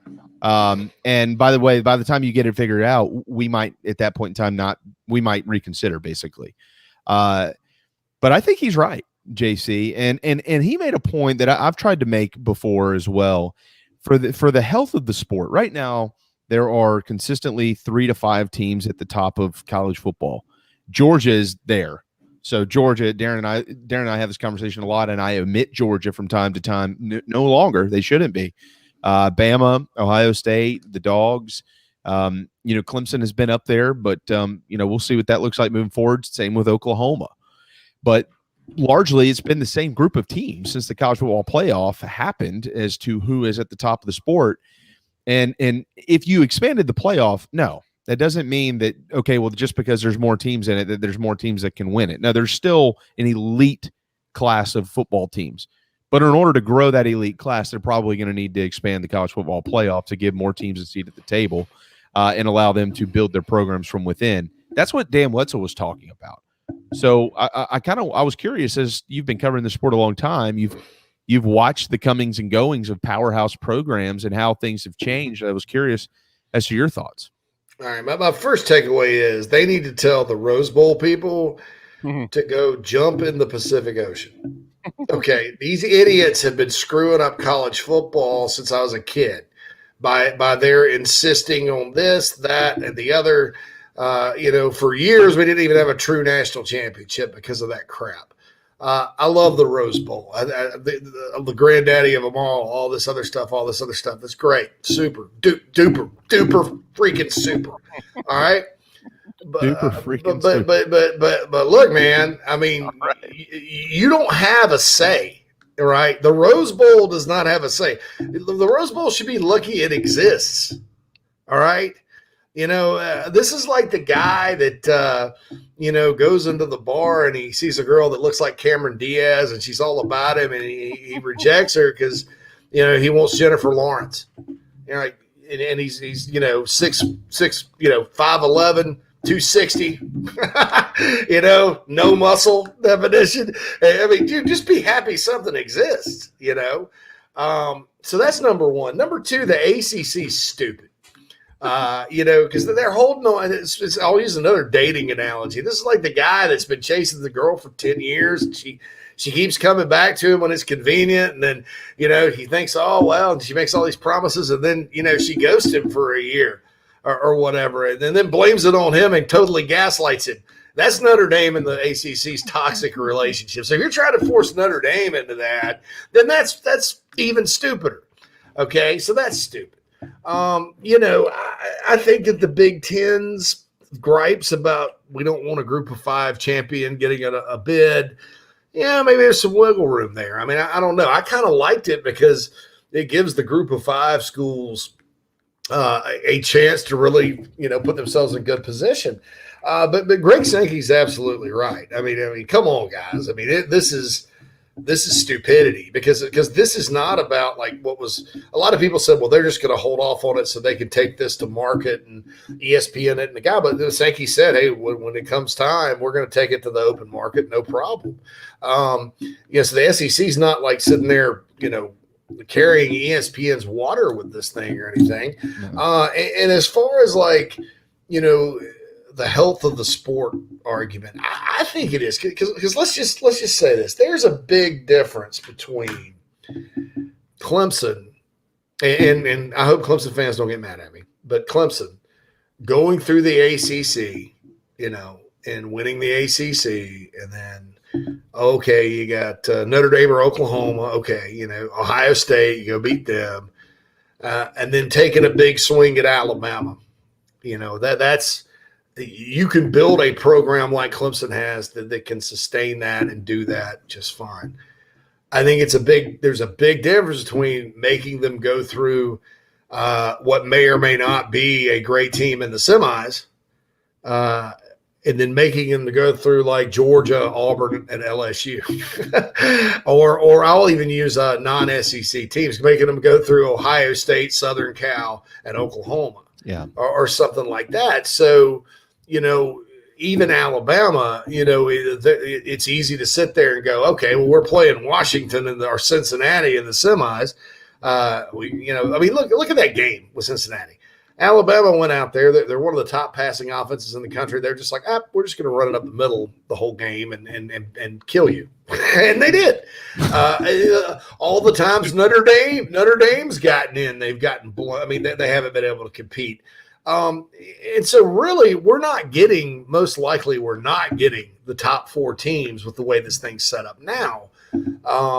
But if you expand it and you make some of these teams win 2-3 more games against top competition, then that's a different type of test. That's why, the 2 schools that were dead set against this, the expansion were Clemson and Oklahoma, because they've been dominating their leagues. They get an auto bid. And then, hey, it's just about winning 2 games. And normally, if you're as talented as the Tigers were, you're going to be matched up in the semis against a team that you were superior to. And then, hey, it's 1 game, so take your shot. So I'm in favor of that expansion. I like the initial plan. It's a little cattywampus to have Notre Dame never get a bye into the semis, but no matter how good they are. But look, man, I mean, if you want in the semis, join a conference. Lots of conferences would love to have you. And I thought that also was one, if you're not going to do a Group of 5 playoff, this is the fairest thing for that group of hangers-on, because there are certain years, if you go back and do the math, where there'd be 2 Group of 5 teams in the playoffs. So, I think too, we all know the rankings are anytime you do rankings like that, it ends up being a joke because it's very, very subjective. If you get to 12, there's going to always be 12 versus 13 arguments, but I would rather have that argument and debate than the top 4 argument, because I think the criteria for the 4 right now is sort of wrong-headed. So, I'm all for that. I didn't think I would be, but I'm all for that. And I just think, the best way I can describe it is the other leagues, the people holding it up are stupid. And then the Rose Bowl needs to be, I mean, what does the Rose Bowl have on? I mean, they have like naked pictures of all the conference commissioners. Are they like the Rose Bowl mafia? Oh my God, we better not piss off the Rose Bowl. Oh, really? I mean, I'll add to that. And we only have like 3 minutes left, but I mean, if you expand the playoff, I think that people just need to understand something. The SEC and the Big Ten, at least in my opinion, are naturally just going to benefit. They're the best leagues in football. There's no doubt the SEC is going to benefit. They're going to have 3 every year, if not 4 teams in there. And and the Big Ten probably the same thing, at least as it's trending right now. So if you're the ACC or you're the Pac-12 or you're the Big 12 or anybody else for that matter, you just need to understand that's just how it's going to be, at least initially. But it's going to be your job to infiltrate an expanded college football playoff with better teams, more opportunity. There's more teams with opportunity, then you need to get better to get in there. But right now, like if they did it today, starting next year, it's crystal clear. The 2 winners of expansion, yes, are the Big Ten and the SEC, and they should be, but it's up to everybody else to get better to get in there. Yeah, I mean, look, that's the thing. Everybody cries and whines. And look, everybody's kind of weirded out. I mean, we're living through the greatest dynasty in the history of the sport. And I know they didn't win it Monday, and they don't always win it, but they're always there. I mean, that kind of sustained success. I mean, look at Southern Cal back in the mid 2000s. Everybody's like, you know, in my best California accent, like this is going to last forever with Pete, dude, you know, and then it didn't. You know, Florida State fell off the rails. Miami, the U, you know, Georgia, you know, was up and down for a while. LSU, I mean, you know, it's so hard to sustain. And it's going to happen to Bama. It will happen to Alabama. It will in time. I'd really hate to be the person that replaces Nick Saban, but heck, the person that replaced him at LSU, it took him 12 years to get fired. So, you know, it's maybe not.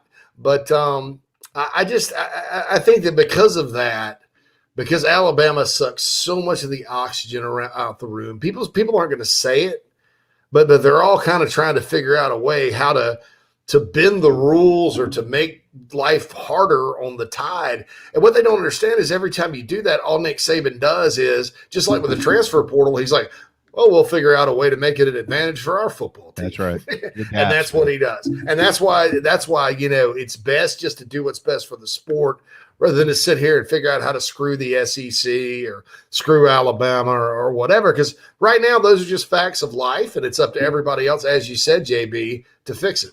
Yeah, that is what it is. If anybody hasn't read the column, it's a really good column, and you know, we'll see where it goes. But right now, it's not going anywhere. They're certainly at a standstill. JC, on that note, we got to let you go. But as always, you know, you're pretty good at this stuff, so we really appreciate it. We'd love to have you back next Wednesday and every Wednesday after, if you'd be inclined to do so. Of course, man. I very much so enjoy doing it, and give a shout out to my boy from iHelp Consulting, who I know likes the JB Goldwater show. Yeah, and helps us out there. We love Daniel so much, and gosh, I love doing this show every single Wednesday, and I just appreciate you guys. And hopefully by next week, we're talking about a new coach coming in, and also talking about some new recruits for the Gamecocks, and maybe some other fun stuff. I agree.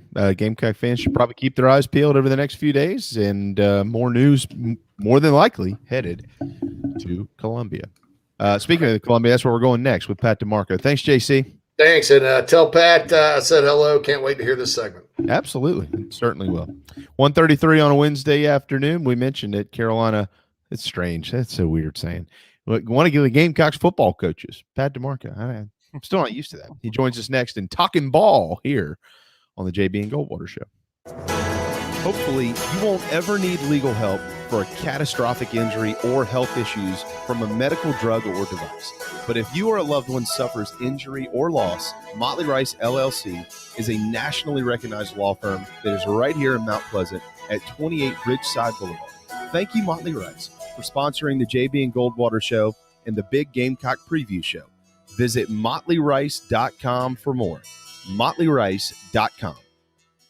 This is Mike Mazzell for Stokes Volkswagen on Ashley Phosphate Road. You know what happens when you sell record numbers of new vehicles? That's right, we take in record numbers of local trades. Despite what the news is saying, quality pre-owned vehicles really aren't that hard to find. You just need to know where to look. Stokes Volkswagen on Ashley Phosphate and on the web at stokesvw.com. We've got over 1,200 pre-owned cars, trucks, SUVs, and all at a fraction of the price when new. Every vehicle has been inspected and reconditioned, many with the balance of factory warranty. Best of all, at Stokes Volkswagen, you don't need perfect credit to get approved for a quality pre-owned vehicle. And we'll take any trade in any condition, even if you owe thousands more than it's worth. Don't forget, we'll buy your car even if you don't buy a car from us. You're going to love our pre-owned selection, I guarantee it. So come see us today at Stokes Volkswagen on Ashley Phosphate or stokesvw.com. Peace and love at Stokes VW. Negative trade equity financed a new loan subject to lender approval. Wando Power Equipment, the trusted home of Hustler zero-turn residential and commercial mowers. There is nobody more trusted in South Carolina than our friends from Wando Power Equipment. They've been providing elite commercial and residential service for over 30 years. Landscape Services have turned to their selection of Hustler zero-turn mowers like the Raptor. Bigger, stronger, faster, and the most durable Raptor Hustler has ever designed. Located on Daniel Island and online at wandopower.com. Wando Power Equipment, owned by the Price family, the home of Hustler zero-turn mowers, rentals, service, and specializing in family and friendship. Family vacations, a new car, a new boat, all cost money, but you don't necessarily have to make more to afford any of that if you can save cash that's flying out the window now. iHelp Consulting can help you finally get the kids to Disney World, upgrade the minivan, or drop that new boat in the water next summer. Let Daniel and iHelp Consulting consult with you. No fees, just savings. You pay them a percentage of those savings. Save on essential services, credit card fees, you name it. Let them find it. These folks are incredible. iHelpConsulting.com. How can I help you? You hear me talk about Dog and Duck all the time, and there's no other place I'm going to watch my college and NFL than the Dog and Duck. They have 3 locations, Bell Hall, Park West, and Clements Ferry Road. They have specials all football season long, like $12 pitchers of their own D2 brew, $5 pints of Sierra Nevada, weekly pick'em sheets with prizes, and the best wings in town, bar none. For all your football, college, and NFL, the Dog and Duck, Clements Ferry Road, Bell Hall, and Park West. Okay, what's going on today, huh? Anything to talk about? All right, greetings and a good Monday afternoon. Greetings and a good Tuesday afternoon. Greetings and a good Wednesday afternoon, and welcome aboard. All right, greetings and a good Thursday afternoon. Greetings and a good Friday afternoon, and welcome aboard. All right, 137, final segment, Wednesday afternoon. Welcome back to the JB and Goldwater Show, very proudly presented by Motley Rice and driven by Stokes Volkswagen. Darren, I just noticed here before we get Pat in that they have an updated Big Ten 2022 schedule, and I didn't even realize that Ohio State and Notre Dame open against each other next fall on September the 3rd. That's Saturday. Wow. That will Welcome be to town, Marcus Freeman, or not to town, but welcome to your new job. Yeah, that game is in Columbus, so it's going to be a toughie. This gentleman is now a coach at the University of South Carolina. He's been on here before, but that's not where you know him from. You know him because he was an All-American and spent over a decade in the NFL. It is Gamecock legend Pat DiMarco, just wrapping up year 1 under Shane Beamer's leadership with Carolina football, and he joins us now. What's up, bud? What's going on, fellas? Thanks for having me back on. It's our debut of Talkin Ball with Pat DiMarco, and the reason we named it that is because when I talk to Pat, Darren, he always tells me, I just want to talk ball. I just want to coach ball. So that's what we're going to do. There you go. Football every couple of weeks here. Hopefully we can be insight. Do what now? Hopefully we can be insightful for some of the listeners and just talk ball, teach ball. That's what I'm into now. Yep. You insightful, not we, you. You're the insightful one. Before we go any further, how's Kirsten? How are your children? How's your family? Everybody is good. We are, we're enjoying being back here in Columbia, South Carolina. We're in, a great little neighborhood with a lot of young kids. So our kids are nice and busy, and Kirsten's getting accustomed to being back here. She went to school here. So it's just good to be back home. Oh, absolutely. Well, we're we're ecstatic that you're back here. We'll move through this. There's a lot that I want to try to get to over the next 20 minutes or so with you, PD. But summarize your first year, your first season as a coach for the Gamecocks. 7-6, clearly with the bowl win. We're going to talk more about that specifically and some of the specifics that were in the game and your role in it. But summarize how you feel about yourself and how it went this year for you. It was good. I learned a lot. Coming in as a player, most recently, like this was my first, job outside of playing football and in coaching football. So it was good. I learned a bunch from football standpoint, from organizational standpoint, from game planning standpoint. I just learned a lot. I tried to be a sponge this year, learning offense, defense, special teams. In my role as an analyst, like a lot of behind the scenes work. So I was able to really dive deep and kind of pick up on tendencies and stuff that I didn't necessarily do as a player. It was more reactive as a player. And I guess when you're sitting back as a coach, like you can kind of anticipate that stuff and kind of teach that. So it was really cool. It was an awesome experience. With that being said, I get it. You're there to learn to be a coach and things of that nature, Pat, but you also spent over a decade in the NFL. I'm sure that members of the staff are wanting to pick your brain as well. What was that like? Yeah, it was good. A lot of my forte during my career was, I was running people and I was bloodying people's noses. So I was involved a lot with the run game. Which I was able to help out with a lot this year, which was good. And then also pass protection and just kind of like some philosophies, playing in Kyle Shanahan's offense that, you can see his coaching tree just growing in the NFL by the year. I was able to bring some of that stuff and some insight in the keepers and the play passes and the wide zone and all that stuff that we were able to implement some of, which was cool. And, it's been fun to work with the entire staff up here, and just to dive in, learn from them, pass along my knowledge. And it was really 7-6 with the bowl win. Like it was a pretty darn good year, if you ask me. Oh, yeah, outstanding compared to obviously what preseason expectations were by many outside of the building, Pat. The challenge is obviously, if you've never coached before, if you have coached before, it's always going to be challenging. But if you've never coached, certainly there's going to be many of those to overcome and try to get figured out. What was your biggest challenge this year in becoming a coach? I think some of it was the transition and getting used to the coaching hours. Coaching hours are different than playing hours, obviously. Sure. In the NFL, a typical day was, I wake up and leave the house at about 6 and I get home at about 6. Coaching hours, I was getting up at about 6 and I was getting home at about 10:30 or 11. So a little different from that standpoint, especially with young kids. But as the season went on, it became more normal. The kids got a little more accustomed to it.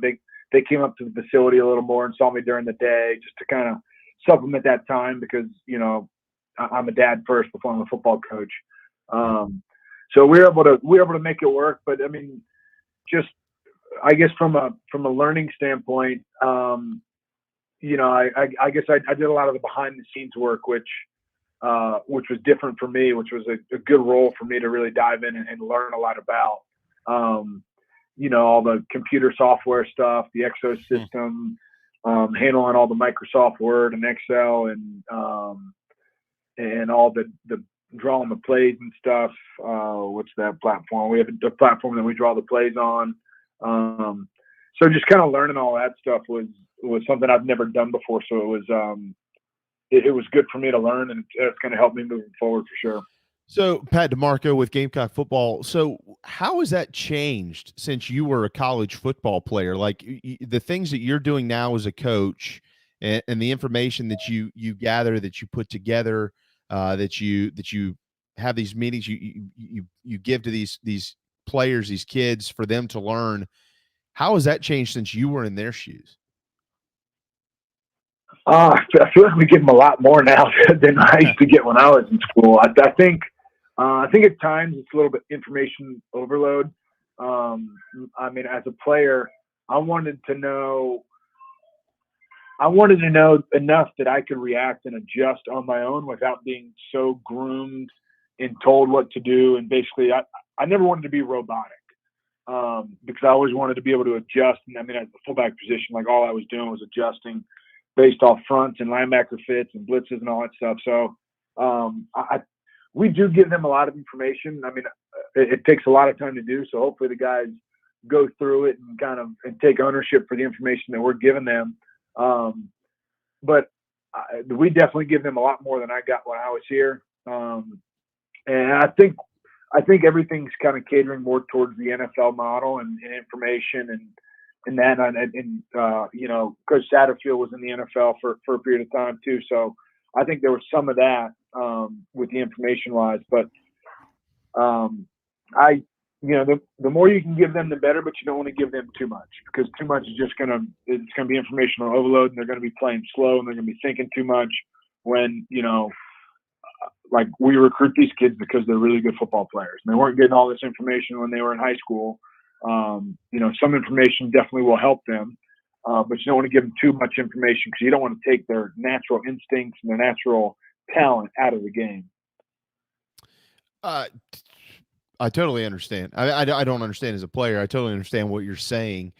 Do you feel like as the season went on, Pat, I'm trying to figure out how best way to word this, but clearly South Carolina's best offensive span was the start of November and then into the bowl game. Carolina was outstanding against North Carolina to finish the season, which we're going to talk more about that in a minute. The Auburn game ran the football very well. I know there weren't a lot of points on the board, but overall the game plan just looked magnificent. The players looked comfortable. Same thing with the Florida game. There were parts of the Missouri game as the game went along that looked better, but not as disjointed as maybe as what we saw in September and October. It just looked like things got a little bit easier for much of the personnel that was on the field. Do you think that had anything to do with it? Guys getting more comfortable, more understanding with all the information that they had and starting to put that together with their talent? Yeah, it's always with a new coaching staff, there's always its growing pains with a new offense, a new defense. I mean, it's a whole new regime up here.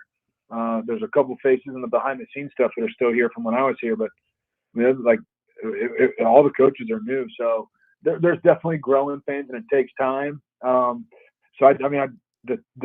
second half of the season, we definitely, we did have some mishaps here and there, but we definitely, our team got a lot better from where we were against Eastern Illinois to where we ended up against North Carolina. And that's the biggest gauge of the first year. Is you want your team to get better, from beginning to end. And we did that. And if you look at the games that we played well, especially on the offensive side of the ball, there's one common theme, and we were able to run the ball and dictate the run. We weren't reactive to the teams. We went out and we said our game plan is our game plan, and we went out and we executed. So there's something to that, and I think especially the last game against North Carolina, we were able to have you had 2 weeks to prepare for it, or more than that. We had 3 weeks to prepare for it, but you were able to do different packages. We got DK more involved in the run game and the pass game. You get Kevin Harris going early and often, and he's a bell cow as we learned in 2020. So we were able to really get that machine rolling. And then our pass game, we were able to just be efficient. I think at one point DK might have been 9-9 or 8-9, and Zeb, we didn't have any completion until the end of the second quarter. I think it was maybe even the third quarter. So just being efficient and staying ahead of the sticks, and we were able to do that, which was good to see. And it's it leaves a really good taste in your mouth of what the future holds here at the University of South Carolina for our football program. As the staff was learning, as the players were learning how to ingest and digest new information, did the presentation of that information to the players, did that have to evolve a little bit as well as the season went along? Yeah, it did. And it also, the beginning half of the beginning of the season and going into training camp and everything, you're giving them new information, and we're coming up with new stuff, and there's new scenarios that pop up every week. So you're putting in new plays and new plays and new plays. when we got halfway in the season, like there was no new install. Like everything we did, we had done 30 times of practice before. So there were no surprises. There was nothing that the guys were like, man, I don't know how to do this. How do I execute this? Like they had done it. Like they were war trained for this stuff. So I think that had a lot to do with, their confidence out there playing, Sat's confidence in calling those plays and being able to rely on what we're really good at, and all that. So it was, like just thrilled at the end of the season, because the beginning of the season was rough at times, and we really got back to who we are in our DNA and running the ball and being a physical team and winning the line of scrimmage. And that's what we did there towards the end of the season. So if there are no, you never know, Pat, anymore in football with the number of changes that happen constantly. Coaches come and go, players come and go. Obviously, a lot of players are coming in for South Carolina on the offensive side, led by quarterback Spencer Rattler. But as of now, the offensive staff is in place. There have been no changes there. So let's say that maintains status quo, and moving forward, the offensive staff we saw in 2021 is back in 2022. Everything you just described, how do you build on that? How do you continue to improve with another year in the same system, same players, same coaches, and things like that? What does that look like? Well, I feel like the foundation and the baseline was set this year. So now it's just about finding ways to get better as a football team and finding different schemes that we can change up, because I mean everybody like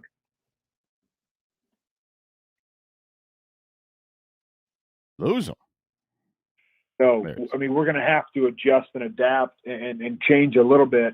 So I mean, but we like the baseline and the foundation is set. So now it's just growing from there and really honing in on really good coaching points. Areas for us to improve upon,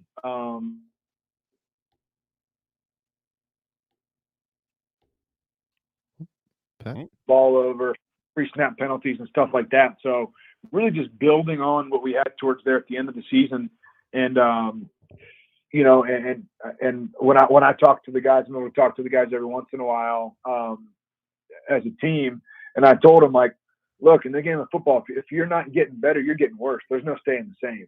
Like, and I talked to some of the guys going into this offseason, the winter program that we just started up. I was like, look, like if we train like we did last year, which was good, but we're going to go 6-6 again. We got to do more. There's more we can do. There's further we can go. Like you got to get out of that comfort zone. And you got to grow. Like Kyle Williams was one of our captains when I was in Buffalo. And Buffalo's a rugged town, and Kyle spent his whole career there. Kyle said, we live in the deep water. Like no teams want to come out to the deep water where we live. Like this is where we live. Let's bring them there. Let's make it uncomfortable for them. And that's going to be what we have to do here moving forward. And, I'm just excited to what the future holds here. Spring practice starts March 15th for South Carolina, released today by Steve Fink in Gamecock football. Pat, I want to switch gears a little bit on the same type, having the same type conversation, though, to you specifically, because leading up to the bowl game, Coach Hardesty was not with the team. I think it's public knowledge now that what was going on there with COVID protocols and things of that nature. But you were the running backs coach in the game against North Carolina up there in Charlotte, and Kevin Harris had the best game of the season, one of the best of his career. It was one of the best rushing attacks ever, really, at South Carolina. Certainly of the season, it was the best run game performance I can remember with Gamecock football in the postseason, and you were down there. So kind of walk us through that week as you were coaching Kevin and Juju and the running backs, Jaheim Bell. Kind of walk us through your experience as an on-field actual coach in the game for the first time, and what things were like on game day, kind of how you adjusted to all of that. Yeah, it was when you have 3 weeks, like I said, to prepare for one game, like it's really like you can really hone in on the coaching points and the details and how we're really going to attack these guys and where their weaknesses are and how we can, how we can really take advantage of them. So, I mean, with all the extra meeting time with the guys not having classes, in the extra 2 weeks of practice, the guys really bought into the plan. Like I would love to sit here and pat myself on the back and say I did this and I did that, but in all honesty, I didn't. I coached the guys the way that I was coached when I played. I told them I was confident as heck in them. I told them that they're prepared and they're ready, that we're going to have constant communication out there every single snap. If they need me, like I'm their eyes, like when we get to the sideline, we'll clean everything up. And really, I just at some point you let the ball players play ball. And I didn't get too involved in coaching them too much. I wanted them to have the freedom if there was something that needed to be cleaned up. But I know as a player myself, it was exhausting every time the little minor detail happened or this or that, how a coach would just jump you and hone in on you. And almost it's like, man, I got the coaching plan. I got it. Like, let me on his own. And I was able, I feel like I was able to do that with Kevin and with Juju, to just with the constant communication, but also the positivity and just the alertness and the readiness, and I believed in them and they believed in themselves. And I think they believed in me to go out there and execute. And they did. I mean, we rushed for 300 yards and they both scored a touchdown. It was cool to see, but a lot of that work is done on the back end and with Coach Hardesty all season long. Like it wasn't a one-time thing where this thing pops up. It's been progress and it's been a process through it all. So being able to reap the benefits and be out there for the big game was awesome. But it's also a credit to Coach Hardesty and Coach Satterfield and the entire coaching staff for the whole season that we had and building up to that point. And it was cool to be the coach during that game. It was my first action. Do you coach the players differently? Is there something you would do differently for Juju than you would for Kevin? Yeah, just because Juju's did more gadget stuff for us, so there was he really had to be more honed in on the details of stuff, where Kevin was just able to be a runner.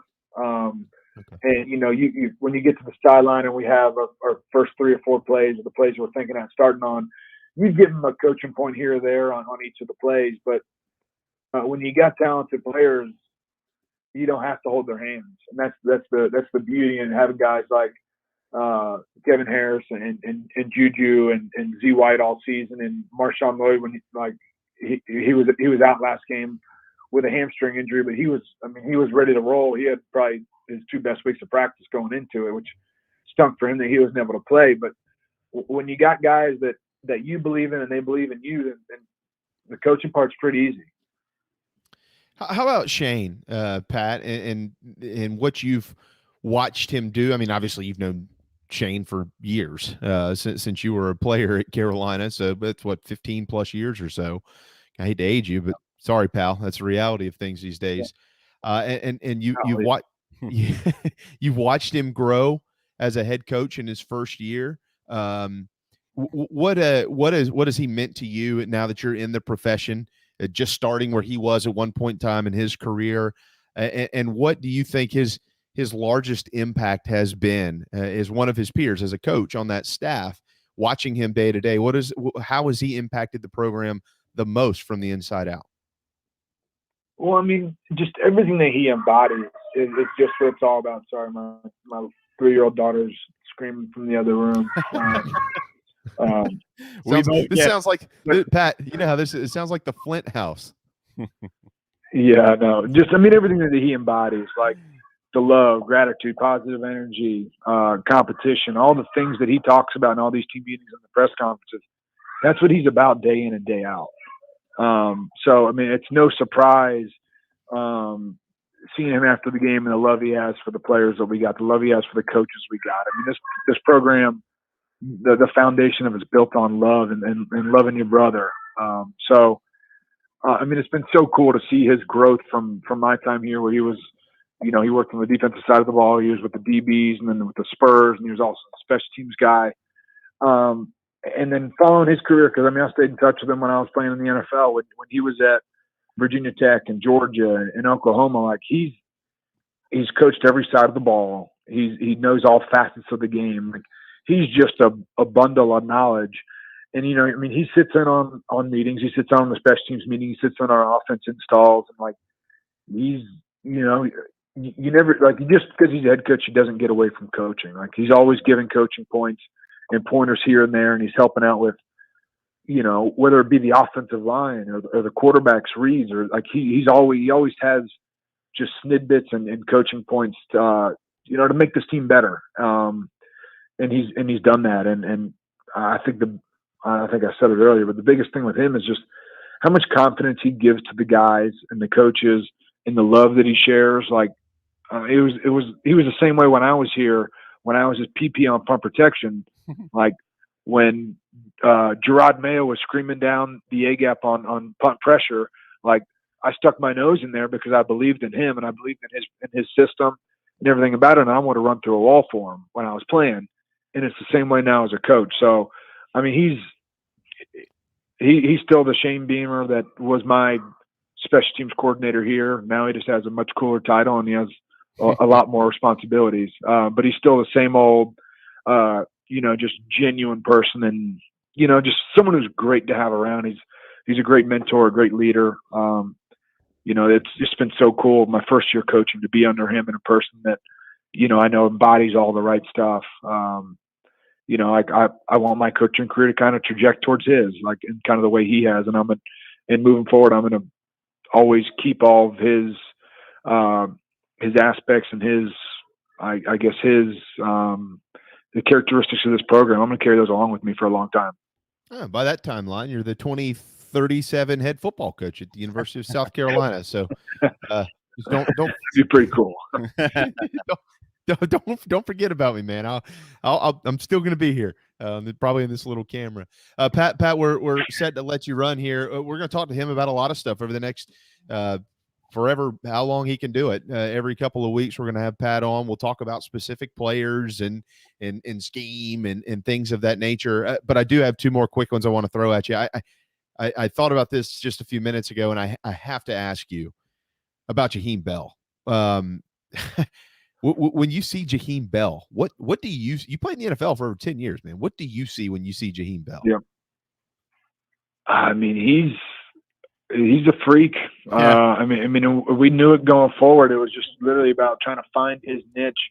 I mean, he's a guy that you want to get the ball to in any which way you can. You know, we got it to him 5 times last game. He scored 2 touchdowns and he had 170 yards. So yeah, we did a good job of doing that. But I mean, every time he touches the ball, he's pretty electric. He reminds me of, I mean, he's a Percy Harvin type player, which is really fun to have and a good gadget to have. But I mean, I think, I mean, he's a piece that's going to help us build this program even more. So we're really excited about his future and everything that he embodies and how he handles himself and the leader he's turned into over the last year. You know, he's a fun guy to coach, and he makes coaching pretty easy. Yeah. Oh, he is. Wow. I mean, he is some kind of special. And then finally, Pat, I'm not going to ask you if or anything like that. I'm going to ask you by how much. Darren is a betting man, so he's going to be really intrigued by your response here. Your Buffalo Bills will welcome the Patriots to town at 8:15 on Saturday night on CBS, and I know that you're pretty fired up to watch this. They're favored by 4 points. Old Josh Allen's going to be ready to sling them around. So how bad did they beat New England Saturday up there in Orchard Park? I mean, have you seen the weather forecast? What is it? 6 feet of snow or something? Cold snow. Yeah, well, maybe 12 feet of snow. And I don't think it's going to be that much snow, but it's going to be really, really cold, which it is December and January. So that's pretty, it's January in Buffalo. So that's pretty normal. But I mean, going back off the game that, you know, Buffalo's going to have to run the ball. They're going to have to do it in different ways. So I do think Buffalo has the better team and the better players. It's just about finding ways to, you know, Bill Belichick's a really hard dude to beat. When I was playing, I never beat him. So they're going to have to really, you know, change up their game plan from the last time they played them. They went 1-1 against them this year.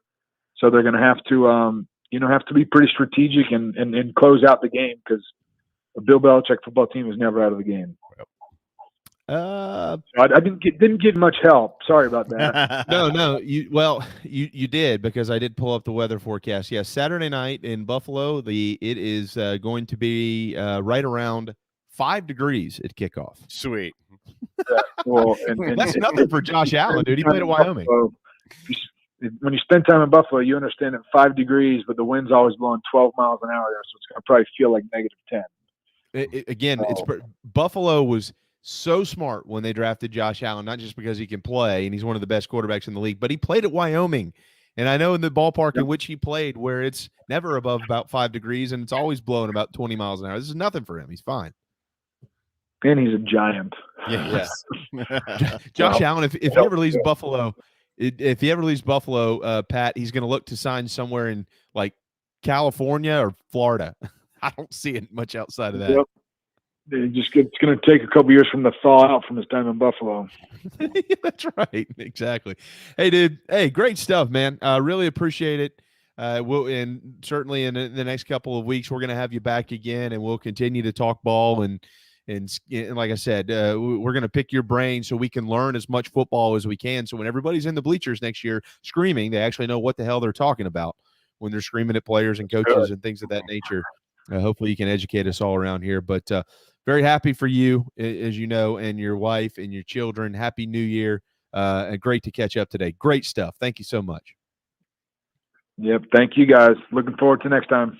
Later, yes, sir. There you go. Pat DiMarco, Gamecocks All-American, veteran of the NFL, and now current member of the South Carolina coaching staff. Really cool stuff there. He's always a really good interview.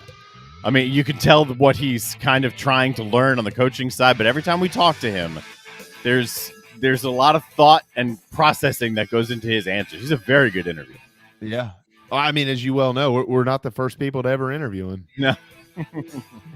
He's done it before. We interviewed J.C. Sherbert today, too. I don't really know if you'd call that an interview. Neither one of these are. We just kind of talk around here. So thanks to JC, Pat, Darren, and all of you. It was great to see all of you on a wacky Wednesday afternoon. If you're in the Low Country, it's Dog and Duck Brown Bag Night. Go get your smash burgers. And make sure that you rejoin us tomorrow at noon. Keep David Shelton and his family in your prayers. And we can't wait to see you tomorrow right here on the JB and Goldwater Show, very proudly presented by Motley Rice and always driven by Stokes Volkswagen.